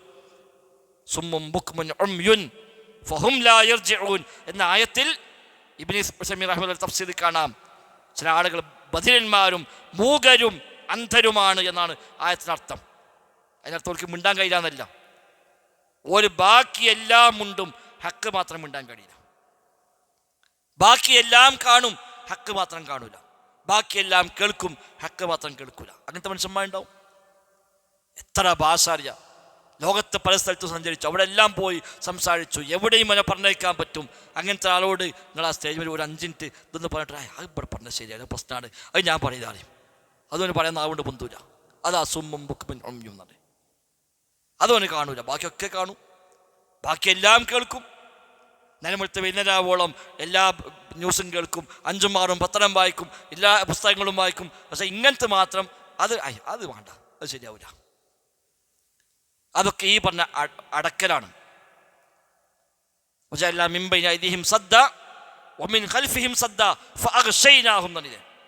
ഓരോ മുന്നിൽ മറയുണ്ട്, പിന്നിലും മറയുണ്ട്, അതുപോലെ ആകണ്ട് മൂടിയിരിക്കുന്നു. മാത്രമല്ല അവരുടെ കഴുത്തിലൊക്കെ അല്ലാഹു തആല അഗ്ലാൽ ചങ്ങല വെച്ചിരിക്കുന്നു. വല്ലാത്ത ആയത്താണത്. അവരെ പിരടിയിലല്ല ചങ്ങല വെച്ചിട്ടുണ്ട്. ആ ചങ്ങലകൾ ഈ ലിഖിന് വരെയുണ്ട്. എന്നിട്ട് തല കുത്തനെ പിടിച്ചവരാകുന്ന പറഞ്ഞത്. ചങ്ങല കൊണ്ട് ബന്ധിച്ച് ഇങ്ങനെ നിർത്തി എന്താ എന്നിങ്ങനെ പോകും മനുഷ്യൻ, തിരിഞ്ഞും പറഞ്ഞ് നോക്കാൻ പോലും കഴിയൂല, ആ പോക്കേ പോവുള്ളൂ. മുന്നിലും മറ, പിന്നിലും മറ, അവരൊന്നാകെ ബന്ധിച്ചിരിക്കുന്നു, തല കുത്തനെ പിടിച്ചുകൊണ്ട് അങ്ങനെ ആ പോണ പോക്കാണ്ട് പോകും. ഇപ്പോഴത്തെ എന്ത് പറഞ്ഞാലും അത് തിരിഞ്ഞോക്കൂല, തിരിഞ്ഞോക്കാൻ കഴിയില്ല. ഇതാണ് കുഫ്റിലൂടെ പോകുന്ന, ശിർക്കിലൂടെ പോണ മനുഷ്യൻ്റെ ഉദാഹരണം. എത്ര തൗഹീദിൻ്റെ പറഞ്ഞു കൊടുത്താലും അതാണ് കയറൂല, അവൻ തിരിഞ്ഞോക്കാൻ കഴിയൂല. കാരണം ഒരു മറയാണ്, മുന്നിൽ മറ, ബാക്കിൽ മറ. അവിടെ മഹൽ കമ്മിറ്റി മറയാവും, മാതാപിതാക്കൾ മറയാകും, സമ്പത്ത് മറയാവും, കച്ചവടം മറയാവും, നിനക്ക് ഉണ്ടാവും. ഓരോ കച്ചവടം ചെപ്പോൾ ഒരു ശ്രദ്ധയായി മാറും. തൗഹീദക്കാരെ പക്ഷേ ഇവിടെ പീഡിപ്പ് പറയാൻ പറ്റില്ല, കച്ചവടം കുറയും, പിന്നെ ആൾക്കാർ വരൂല, അത് ബുദ്ധിമുട്ടാണ്. അപ്പോൾ ഓന് മറയായത് അവന് കച്ചവടമാണ്. ചിലപ്പോൾ കെട്ടുബന്ധമാകും, ഒക്കെ തിരക്കില്ല. പക്ഷേ നമ്മൾ കുടുംബക്കാരാണ്, അത് മൂപ്പട് പറഞ്ഞാൽ പ്രശ്നമാണ്. നമ്മളെ മോളെ കെട്ടിച്ചാണ് മോൻ കെട്ടിയതാണ്, അപ്പോൾ അവിടെ ഇപ്പോൾ അത് പറഞ്ഞാൽ പ്രശ്നമാണ്. അപ്പോൾ അവിടെ നമ്മൾ മുജാഹിദ് അറിയണ്ട, അവിടെ തൗഹീദ് പറയണ്ട. കാരണം എന്താ, അത് ഒരു മോശമാണ്. അവിടെയല്ലേ പറയേണ്ടത്, ഓതല്ലേ രക്ഷപ്പെടേണ്ടത്. നമുക്ക് ഏറ്റവും സ്നേഹിക്കുന്ന മനുഷ്യന്മാരല്ലേ രക്ഷപ്പെടേണ്ടത്, അവിടെ പറയില്ല. ഇങ്ങനെ കുറേ ശ്രദ്ധകൾ വരും, കുറേ തടസ്സങ്ങൾ, കുറേ മറകൾ വരും. അങ്ങനെ തല കുത്തനെ പിടിച്ച് ആ പോണ പോക്ക് അങ്ങാണ്ട് പോകാന് അതേ ഉണ്ടാവുള്ളൂ. ഇത് മക്കത്തെ അറബികളെ പറ്റി അല്ലാഹ് ഇറക്കിയ ആയത്താണ് അന്നത്തെ കാലത്ത്.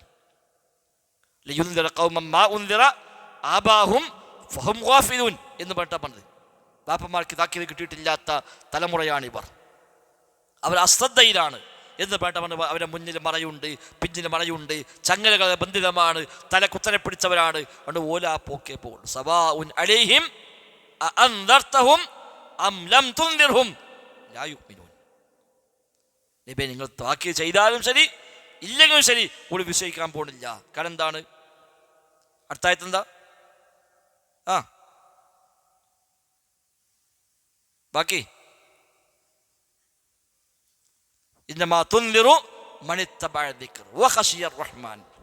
അവർക്ക് മാത്രമേ ഇന്താറുള്ളൂ, അള്ളാഹിനെ പേടിച്ചോനെ ഉത്ബോധനം പിൻപറ്റുന്ന ആഗ്രഹിക്കുന്നവർ ഒരിക്കൽ കിട്ടുള്ളൂ, അല്ലാത്തല്ല.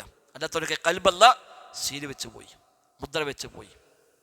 അതുകൊണ്ട് തൗഹീദ് ഉൾക്കൊള്ളുക എന്നുള്ളത് നമ്മൾ വലിയ ബുദ്ധി ഉണ്ടായാലും കുറേ വിവരം ഉണ്ടായാലും ഒന്നും കിട്ടുന്നതല്ല. അത് റബ്ബ് കനിഞ്ഞരുളുന്ന വല്ലാത്ത തൗഫീഖാണ്, ഹിദായത്താണ്.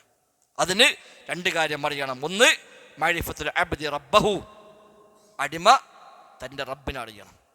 അപ്പോൾ അള്ളാഹിനെ പറ്റി നമ്മൾ പഠിക്കണം. ഖുർആനിൽ നിന്ന് ഹദീസിൽ നിന്ന് അള്ളാഹിനെ കുറിച്ച് പഠിക്കുക, അവൻ്റെ നാമങ്ങളെ പഠിക്കുക, വിശേഷങ്ങൾ പഠിക്കുക, അഖീദയുടെ കിതാബുകൾ പഠിക്കുക. അത് പ്രധാനമാണ്. അഖീദ കിതാബുകൾ പഠിക്കുക. അള്ളാഹിനെ പരിചയപ്പെടുത്തുന്ന ഒരുപാട് ഗ്രന്ഥങ്ങൾ അഹ്ലുസുന്നയുടെ പണ്ഡിതന്മാർ എഴുതിയിട്ടുണ്ട്, ആയത്തും ഹദീസും മാത്രം വെച്ചുകൊണ്ട്. അഖീദത്തുൽ വാസിത്തിയ്യ പോലെ, അഖീദത്തുൽ വഹാബിയ്യ പോലെ, കിതാബ് തൗഹീദ് പോലെയൊക്കെയുള്ള വലിയ വലിയ വിശ്വപ്രസിദ്ധമായ ഗ്രന്ഥങ്ങളുണ്ട്. അഖീദ പഠിക്കണം. 2, നമ്മളെപ്പറ്റി അറിയാം, ഞാൻ ഒന്നുമല്ല എന്ന് മനസ്സിലാകുക. മനുഷ്യൻ്റെ പോരായ്മകൾ മനസ്സിലാക്കണം. എപ്പോഴും അത് മറക്ക ചെയ്യാം.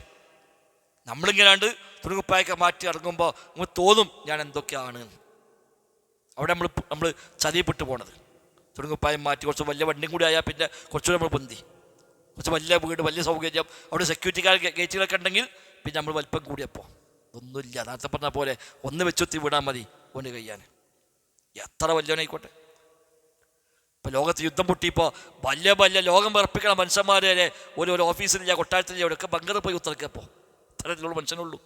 മിസൈൽ ഇങ്ങനെ പോകുന്നുണ്ടാവും, പക്ഷേ എവിടെ പോലൊക്കെ വെച്ചാൽ ഒരു പെരിയുണ്ടല്ലോ, പെരിയുണ്ടായാൽ അവിടെ ഒന്ന് പോകും മിസൈൽ. ഓരോരിപ്പോൾ മൊബൈൽ ഉപയോഗിക്കുക, മൊബൈൽ ഉപയോഗിച്ചാൽ ഒരു എവിടെ മനസ്സിലാവും. ഇപ്പം ലോക നേതാക്കന്മാരെന്ന് പറയുന്ന വലിയ വലിയ കൊമ്പന്മാർ ഓരോ കയ്യിൽ നിന്ന് ഇപ്പം മൊബൈലില്ല, നമുക്ക് നെറ്റില്ല, ഫോണില്ല, ഒന്നുമില്ല. കാരണം എന്താ, മൊബൈൽ ഉണ്ടായാൽ ട്രാക്ക് ചെയ്യാൻ പറ്റും എവിടെയുള്ളത്, അവിടെ കൊണ്ടുപോയി പോകുമ്പോഴും ഒന്നുമില്ല. ഒരു എവിടെയെങ്കിലും വല്ല ഒളിത്താവളത്ത് പോയിക്കാണ്ട് മാറി കുത്തിറക്കുക, അവിടെ പറഞ്ഞു കൊടുക്കുക, മറ്റൊരാൾ പറഞ്ഞു വിടുക, ഓടെ പോയിട്ട് പറയാം, അങ്ങനെയൊക്കെ ഇത് നടക്കുന്നത്. ഇപ്പോൾ ഇതാണ് മനുഷ്യൻ. എത്ര വലിയ ധൈര്യസഭയിൽ അങ്ങനെ ഇരിക്കുമ്പോൾ ഞാൻ ഇവിടെ ഉണ്ട്, വാടാന്ന് പറയാൻ പറ്റുമോ? ഇല്ല, അത് പറയാൻ കഴിയൂല. അത്രേ ഉള്ളൂ മനുഷ്യന്മാരൊക്കെ. അതിനാണ് ഈ അഹങ്കാരം മുഴുവൻ മനുഷ്യൻ കാണിക്കുന്നത്. കല്ല ഇന്നൽ ഇൻസാന ലയത്തുക അർആഹു ഇസ്തഗ്ന. മനുഷ്യൻ അതിക്രമം കാണിക്കുന്നു. അർആഹു ഇസ്തഗ്ന, ഓന് തോന്നുകയാണ് എനിക്ക് ഞാൻ തന്നെ മതിയെന്ന്. ഫക്കീറല്ല തോന്നുമ്പോഴാണ് തുകയാനുണ്ടാവുക. മനുഷ്യൻ ഫക്കീറാണ് എന്ന് എത്ര കണ്ട് ബോധ്യപ്പെടുന്നുവോ അത്ര കണ്ട് ഓൻ വിനയാനിതനായി മാറും. എത്ര തൻ്റെ ഫക്കർ ബോധ്യപ്പെട്ടാൽ അത്ര കണ്ട് ഓൻ താഴ്മ കാണിക്കും, റബ്ബിലേക്ക് അവൻ കൂടുതൽ അടുക്കും. ഞാനൊക്കെ എനിക്ക് ഞാൻ തന്നെ മതി തോന്നിയാലോ ലയത്തുക, അവൻ തോകയാവും, അതിക്രമിയായി മാറും. അർആഹു ഇസ്തഗ്ന, അവൻ തോന്നുന്നു അവൻ തന്നെ മതി. ആ തോന്നലാണ് പ്രശ്നം. എത്ര വലിയ സമ്പാദ്യമുണ്ടായാലും അവൻ ഫക്കീറാണ്. എത്ര വലിയ കൊട്ടാരത്തിൽ താമസിച്ചാലും അവൻ ഫക്കീറാണ്. എത്ര വലിയ വാഹനവും സൗകര്യവും സമ്പാദ്യങ്ങളും കോടികളുടെ ആസ്തിയും ഉണ്ടായാലും അവൻ ഫക്കീറാണ്. പിന്നെ എന്താ അവൻ സൂക്ഷിക്കേണ്ടത്? അർആഹു ഇസ്തഗ്ന ഉണ്ടാകാതെ മതി. സമ്പത്തുണ്ടാകാൻ പാടില്ല എന്ന് പറഞ്ഞിട്ടില്ല. സമ്പത്ത് നമുക്ക് ഓന് ആശ്രയിക്കാൻ പാടില്ല, സമ്പത്തിനെ ആശ്രയിക്കാൻ പാടില്ല. അല്ല കണക്കാക്കി എനിക്ക് വരും, അൽഹംദുലില്ലാ, അല്ല പറഞ്ഞ പോലെ കൈകാര്യം ചെയ്യാം. ഇമാം മാലിക്കിനടുത്ത് ഒരാൾ വന്നു ഒരു ഹദിയയും കൊണ്ട്, കുറച്ച് പൈസ കൊടുത്തു. ഇമാം മാലിക്കിന് മദീനയിലെ മസ്ജിദ് നബവിയിൽ ദീന് പഠിപ്പിച്ച മഹാപണ്ഡിതനാണ് ഇമാം മാലിക് റഹിമഹുല്ലാ. അദ്ദേഹത്തിന് ഹദിയായിട്ട് പൈസ കൊടുത്തു. അദ്ദേഹം വാങ്ങിയിട്ട് ചോദിച്ചു, എനിക്ക് ഇതല്ലാത്ത പണമുണ്ടോ ചോദിച്ചു. ഇതല്ലാത്ത വേറെ പൈസ ഉണ്ടോ? ഉണ്ട്. അതിന് വർദ്ധിക്കാൻ എനിക്ക് ആഗ്രഹമുണ്ടോ ചോദിച്ചു. പൈസ കൂടാൻ, സമ്പത്ത് കൂടാൻ ആഗ്രഹമുണ്ടോ? എനിക്ക് ആഗ്രഹമുണ്ട്. അത് ചെറുത്തു പറഞ്ഞു, തീർത്തോ എൻ്റെ കൂടിക്കോട്ടെ, എനിക്ക് ആഗ്രഹമില്ല. ഇമാം മാലിക്കിന് കിട്ടിയാൽ അപ്പം തന്നെ സ്വതക്ക ചെയ്ത് പോവും, അല്ല പെരിക കൊണ്ടുപോയിക്കൊന്നില്ല. അവിടെ വരുന്ന വിദ്യാർത്ഥികളുണ്ടാവും, അവിടെ സന്ദർശകരുണ്ടാവും, പലരുണ്ടാവും. ഇമാം മാലിക്ക് എത്ര വന്നാലും അത് അപ്പം കൊടുത്തു പോവും. അപ്പോൾ ഓണിഞ്ഞ് കൂടാൻ പൂതിയുണ്ട്, അത് കൊണ്ടുപോയിക്കോ, എൻ്റെ കൂടിക്കോട്ടെ. അതാണ് കാഴ്ചപ്പാട്. സമ്പത്തല്ല തരും, ചിലപ്പോൾ അല്ല പിൻവലിക്കും. ആരോഗ്യമല്ല തരും, ചിലപ്പോൾ അല്ല പിൻവലിക്കും. ആരോഗ്യം ഉണ്ടെങ്കിൽ അതിന് അഹങ്കരിക്കാൻ പോണ്ട. നല്ല തണ്ടും താടിയൊക്കെ ഉണ്ട്, ജിമ്മിനൊക്കെ പോയി ഉഷാറായിക്കാണ്ട് ആരുടെ എന്നെ ഏറ്റുവിട്ടാൾ ചോദിക്കണ്ട. നേരത്തെ പറഞ്ഞ ഒരു കൊതു വിചാരിച്ചാൽ മതി ഇവിടെ തല്ലിടാൻ, അത്രേ ഉള്ളൂ. സമ്പാദ്യമുണ്ടാകുമ്പോൾ അഹങ്കരിക്കണ്ട. ഇഷ്ടംപോലെ പൈസ ഉണ്ട്, കണ്ടമാനം ഡെപ്പോസിറ്റ് ഉണ്ട്, ഇനി ഒന്നും പേടിക്കാനില്ല ഒന്നും വിചാരിക്കണ്ട. അതിനൊക്കെ കണക്കുണ്ട്. നെറ്റാണ്ട് പോയാൽ വെള്ളം കുടിച്ചാൻ പറ്റില്ല. മീൻ വാങ്ങിയാൽ വരെ ഇപ്പം ദ്വീപിലാണല്ലോ, കീശിയൊന്നുമില്ലല്ലോ. അതാണ് അവസ്ഥ. അപ്പം അവിടെ പൊട്ടുമ്പോൾ നമുക്ക് എന്തിനാ ബേജാറ്? ഇവിടെ ഒരു മിസൈൽ വഴി മാറി ഇങ്ങോട്ട് വരുന്നുള്ള പേടിയില്ലല്ലോ. അവിടെ സ്റ്റക്കായാൽ ഇവിടെ ഒരുപാട് സംഗതികൾ സ്റ്റക്കാവും. അപ്പം അല്ല തരും, അല്ല പിൻവലിക്കും. അള്ളാഹുവാണ് നാഫിഇ, അവനാണ് നൽകുന്നവനും തടഞ്ഞു വെക്കുന്നവനും. ലാ മാനിഅ ലിമാ അഅ്തൈത വലാ മുഅ്തി ലിമാ മനഅത. റബ്ബേ, നീ തന്നാൽ തടയുന്നവനില്ല, നീ തടഞ്ഞാൽ നൽകുന്നവനില്ല. അള്ളാഹ്ക്കേ തടയാൻ പറ്റുള്ളൂ, അള്ളാഹ്ക്കേ കൊടുക്കാനും പറ്റുള്ളൂ. ബാക്കി ആർക്കും കൊടുക്കാൻ കഴിയില്ല, ബാക്കി ആർക്കും കൊടുക്കാൻ കഴിയില്ല, ഒരാൾ സഹായിക്കാനും കഴിയില്ല. ഒരുത്തം വലിയ ബുദ്ധിമുട്ട് വന്ന് പറഞ്ഞു, ആയിക്കോട്ടെ, അത് കുഴപ്പമില്ല, അപ്പോൾ ചെയ്യാം, പൈസ കൊടുത്തു. ഓൻ്റെ ബുദ്ധിമുട്ട് തീർന്നു. പക്ഷേ പോണേക്ക് ആ പൈസ പോക്കറ്റടിച്ച് പോയി, കഴിഞ്ഞില്ലേ? അത്രയേ ഉള്ളൂ. ആർക്കും ആരെയും ഒന്നും ചെയ്യാൻ കഴിയില്ല. റബ്ബാണ് നൽകുന്നവൻ, റബ്ബാണ് തടയുന്നവൻ. അത് മനസ്സിലാക്കുമ്പോൾ അവൻ റബ്ബിലേക്ക് കൂടുതൽ ഫക്കീറായി മാറും. അള്ളാഹിനെ പറ്റിയുള്ള ഇൽമുരാക്കി എത്ര കൂടിയോ അത്രയും അവൻ ഫക്കീറായി മാറും. അള്ളാഹിനെ പറ്റി ഏറ്റവും ഇൽമുള്ളവൻ അള്ളാഹിൻ്റെ റസൂലാണ് സ്വല്ലല്ലാഹു അലൈഹി വസല്ലം. ആ നബിയാണ് റബ്ബേ വലാ തക്കിൽനി ഇലാ നഫ്സി തുറഫത ഐൻ. കണ്ടോ ആ തിരിച്ചറിവാണ്, ഞാൻ ഒന്നുമല്ല, ഞാൻ ആരുമല്ല. അപ്പം നബിയായിട്ട് കൂടി വിനയത്തിന് അങ്ങേയറ്റമായിരുന്നു. ആർക്കും വരാം, ആരുമായി നബി സംസാരിക്കും, ആരും സ്വീകരിക്കും. അവിടുത്തെ ബധുക്കളായ അറാബികൾ, ഗ്രാമീണവാസികൾ വരെ പള്ളിയിൽ നിന്നിട്ട് നബിയെ ഇൻകുറച്ച് സ്ഥലം പറയാണ്ട് കയ്യും പിടിച്ചാണ് കൊണ്ടുപോകുന്ന പറഞ്ഞത്. ഓൻ പറയാൾ ഫുള്ള് പറഞ്ഞു കഴിഞ്ഞവരെ നബി അവൻ്റെ ഒപ്പം ഇങ്ങനെ പോകും. ഞാൻ നബിയാണ്, എൻ്റെ ഒപ്പം ഒന്നും പോരാൻ പറ്റില്ല എന്നല്ല. ഈ വക വണ്ടിയിലൊന്നും ഞാൻ കയറൂല, ഈ വീട്ടിൽ ഞാൻ കെടുക്കൂല, അതൊന്നല്ല. നബി പായി കിടന്നു, ഈത്തപ്പൻ്റെ ഓല വെട്ടിണ്ടാക്കിയിട്ട് അതിലാണ് നബി കിടന്നത്. ഉമർ ഖത്താബ് വന്നപ്പോൾ നബിൻ്റെ ശരീരമാസകലം ആ ഓലം കണ്ട് പതിഞ്ഞിട്ട്, അല്ല വെളുത്ത ശരീരമാണല്ലോ, ആകെ കണ്ട് അടയാളം വന്നു. ഉമർ ഖത്താബിന് സഹിക്കാൻ പറ്റില്ല. നബി എന്താണ് കാണുന്നത്? കിസ്ര കൈസറൊക്കെ അതാ വലിയ വലിയ സുഭിക്ഷരായി ജീവിക്കാണ്, നിങ്ങൾ അള്ളാഹിൻ്റെ റസൂലാണ്, എന്നിട്ട് ഈ ഗതിയാണ് നബിയെ. അപ്പം ഞങ്ങളൊക്കെ ഇവിടെ കൂടി നിങ്ങൾക്ക് ഒരു ചെറിയ മെത്തുണ്ടാക്കി തെറ്റ നബി, ഒരു ബെഡ് ഉണ്ടാക്കി തെറ്റ നബിയെ. എന്താ നബിനെ മറുപടി? ഉമറെ മാലി ഒരു ദുഞ്ഞ, ഞാനും ദുഞ്ഞാവ് എന്ത് ബന്ധമുള്ളത്? ഒരിക്കൽ ദുനിയാവുള്ളൂ, നമുക്ക് പരലോകമാണ്, അത് പോലെ നിനക്ക്. അപ്പം എത്ര വലിയ ഉന്നതമായ സ്ഥാനത്തേക്ക് എത്തുമ്പോഴും നബി അത്രയും താഴാൻ കാരണം എന്താണ്? ഇത് തിരിച്ചറിഞ്ഞു. നബിൻ്റെ ഏറ്റവും വലിയ മഹത്വം അല്ല പറഞ്ഞെന്താ? അബ്ദാണെന്നാണ്.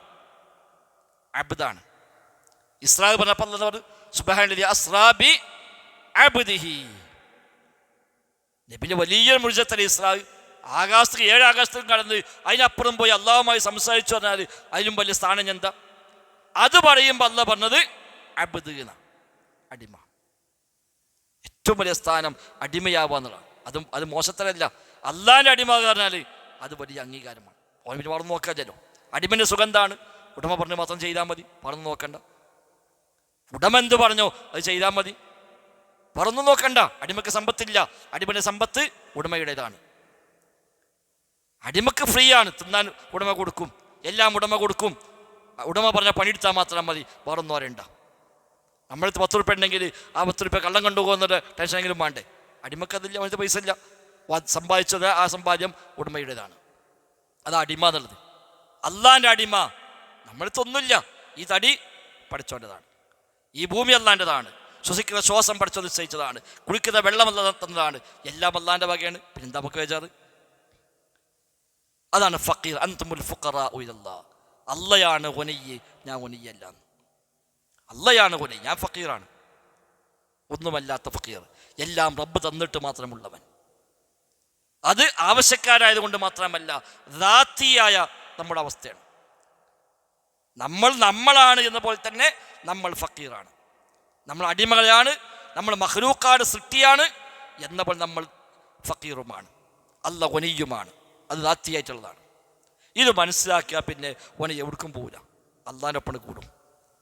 പിന്നെ ഓന് എന്ത് വേണമെന്നില്ല, ഹസ്ബി അല്ലാഹ്. ഓനെ തീ കൊണ്ടുപോയിട്ടു, എന്താ പ്രശ്നം? ഹസ്ബി, എനിക്ക് അല്ലാഹ് മതി.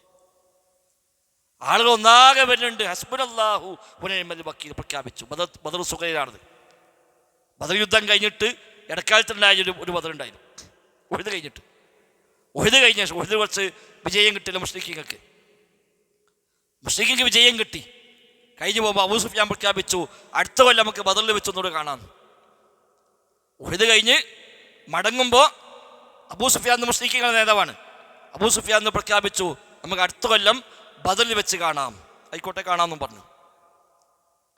അടുത്ത കൊല്ലമായപ്പോൾ ആ സമയത്ത് മുസ്ലിങ്ങളെ സംബന്ധിച്ച് കച്ചവടമൊക്കെ പറ്റ പൊളിഞ്ഞ സമയം.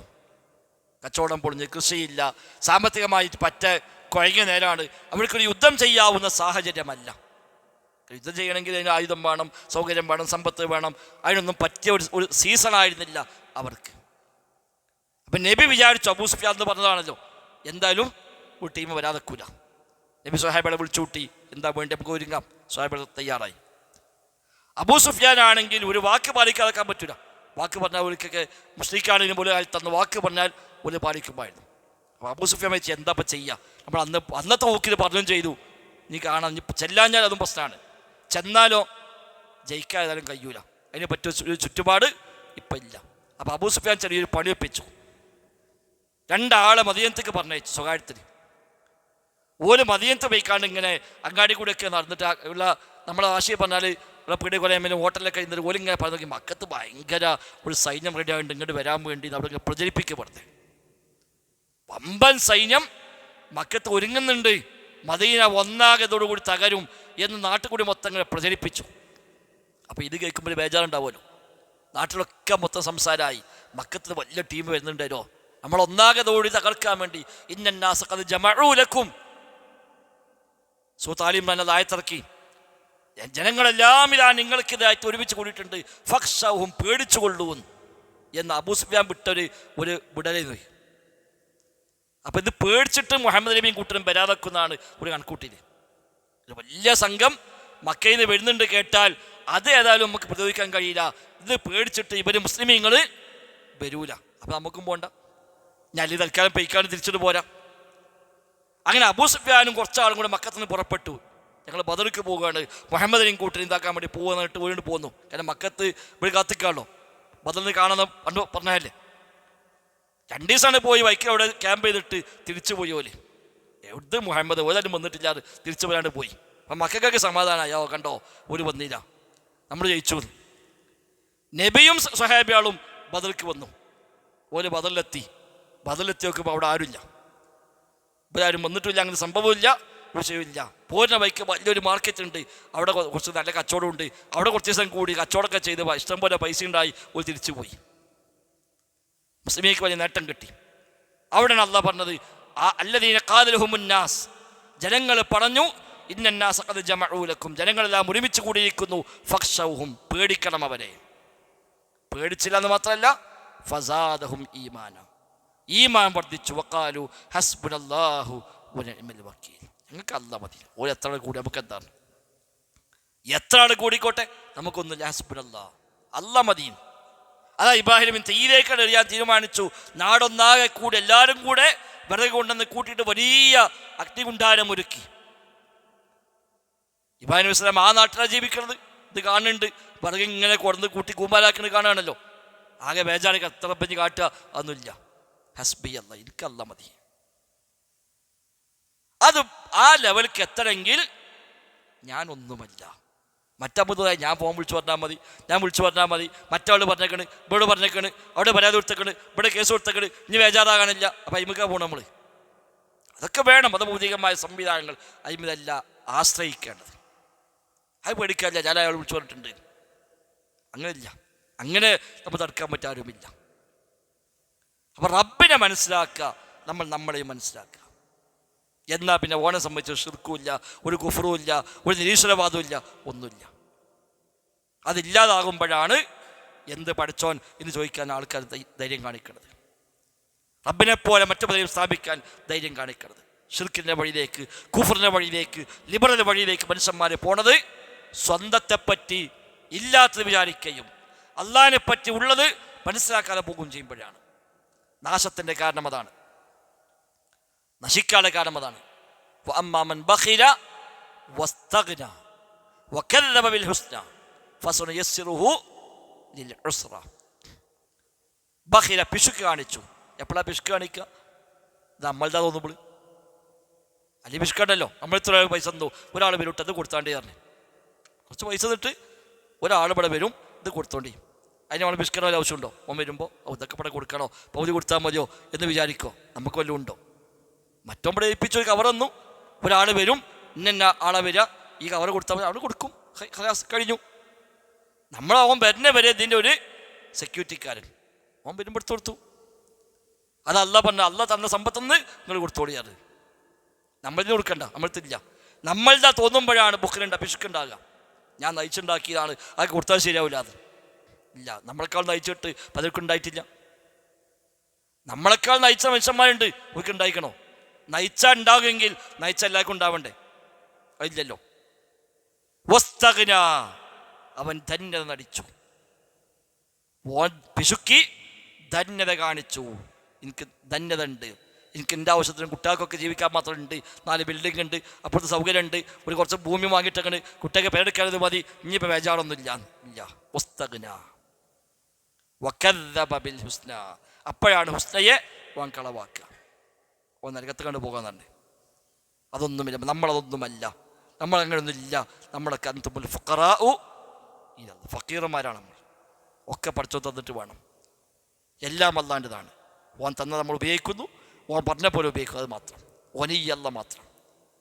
അതാണ് ബോധ്യപ്പെട്ടാൽ ഓന് കുഫറില്ല, ശിർക്കില്ല, ഒരു തെറ്റായ നിരീക്ഷക നിർമ്മല ചിന്തകൾ ഒന്നുമില്ല. പൂർണ്ണമായ തൗഹീദുള്ള, ഈമാനുള്ള, തഖ്വയുള്ളവനായി മാറാൻ അവന് കഴിയും. ആ നിലക്കുള്ള ഈമാൻ ഉടമകളായി മാറാൻ പരിശ്രമിക്കുക. റബ്ബ് സുബ്ഹാനഹു വ തആല ഖൈറും ബർക്കത്തും നൽകി അനുഗ്രഹിക്കുമാറാവട്ടെ. അല്ലാഹുമ്മ റബ്ബന ആതിന ഫിദ്ദുനിയ ഹസന وفي الآخرة حسنة وقنا عذاب النار ربنا تقبل منا ربنا تقبل منا ربنا تقبل منا إنك أنت السميع العليم وتب علينا إنك أنت التواب الرحيم وصلى الله وسلم على محمد وآله وصحبه أجمعين والحمد لله رب العالمين. السلام عليكم ورحمة الله وبركاته.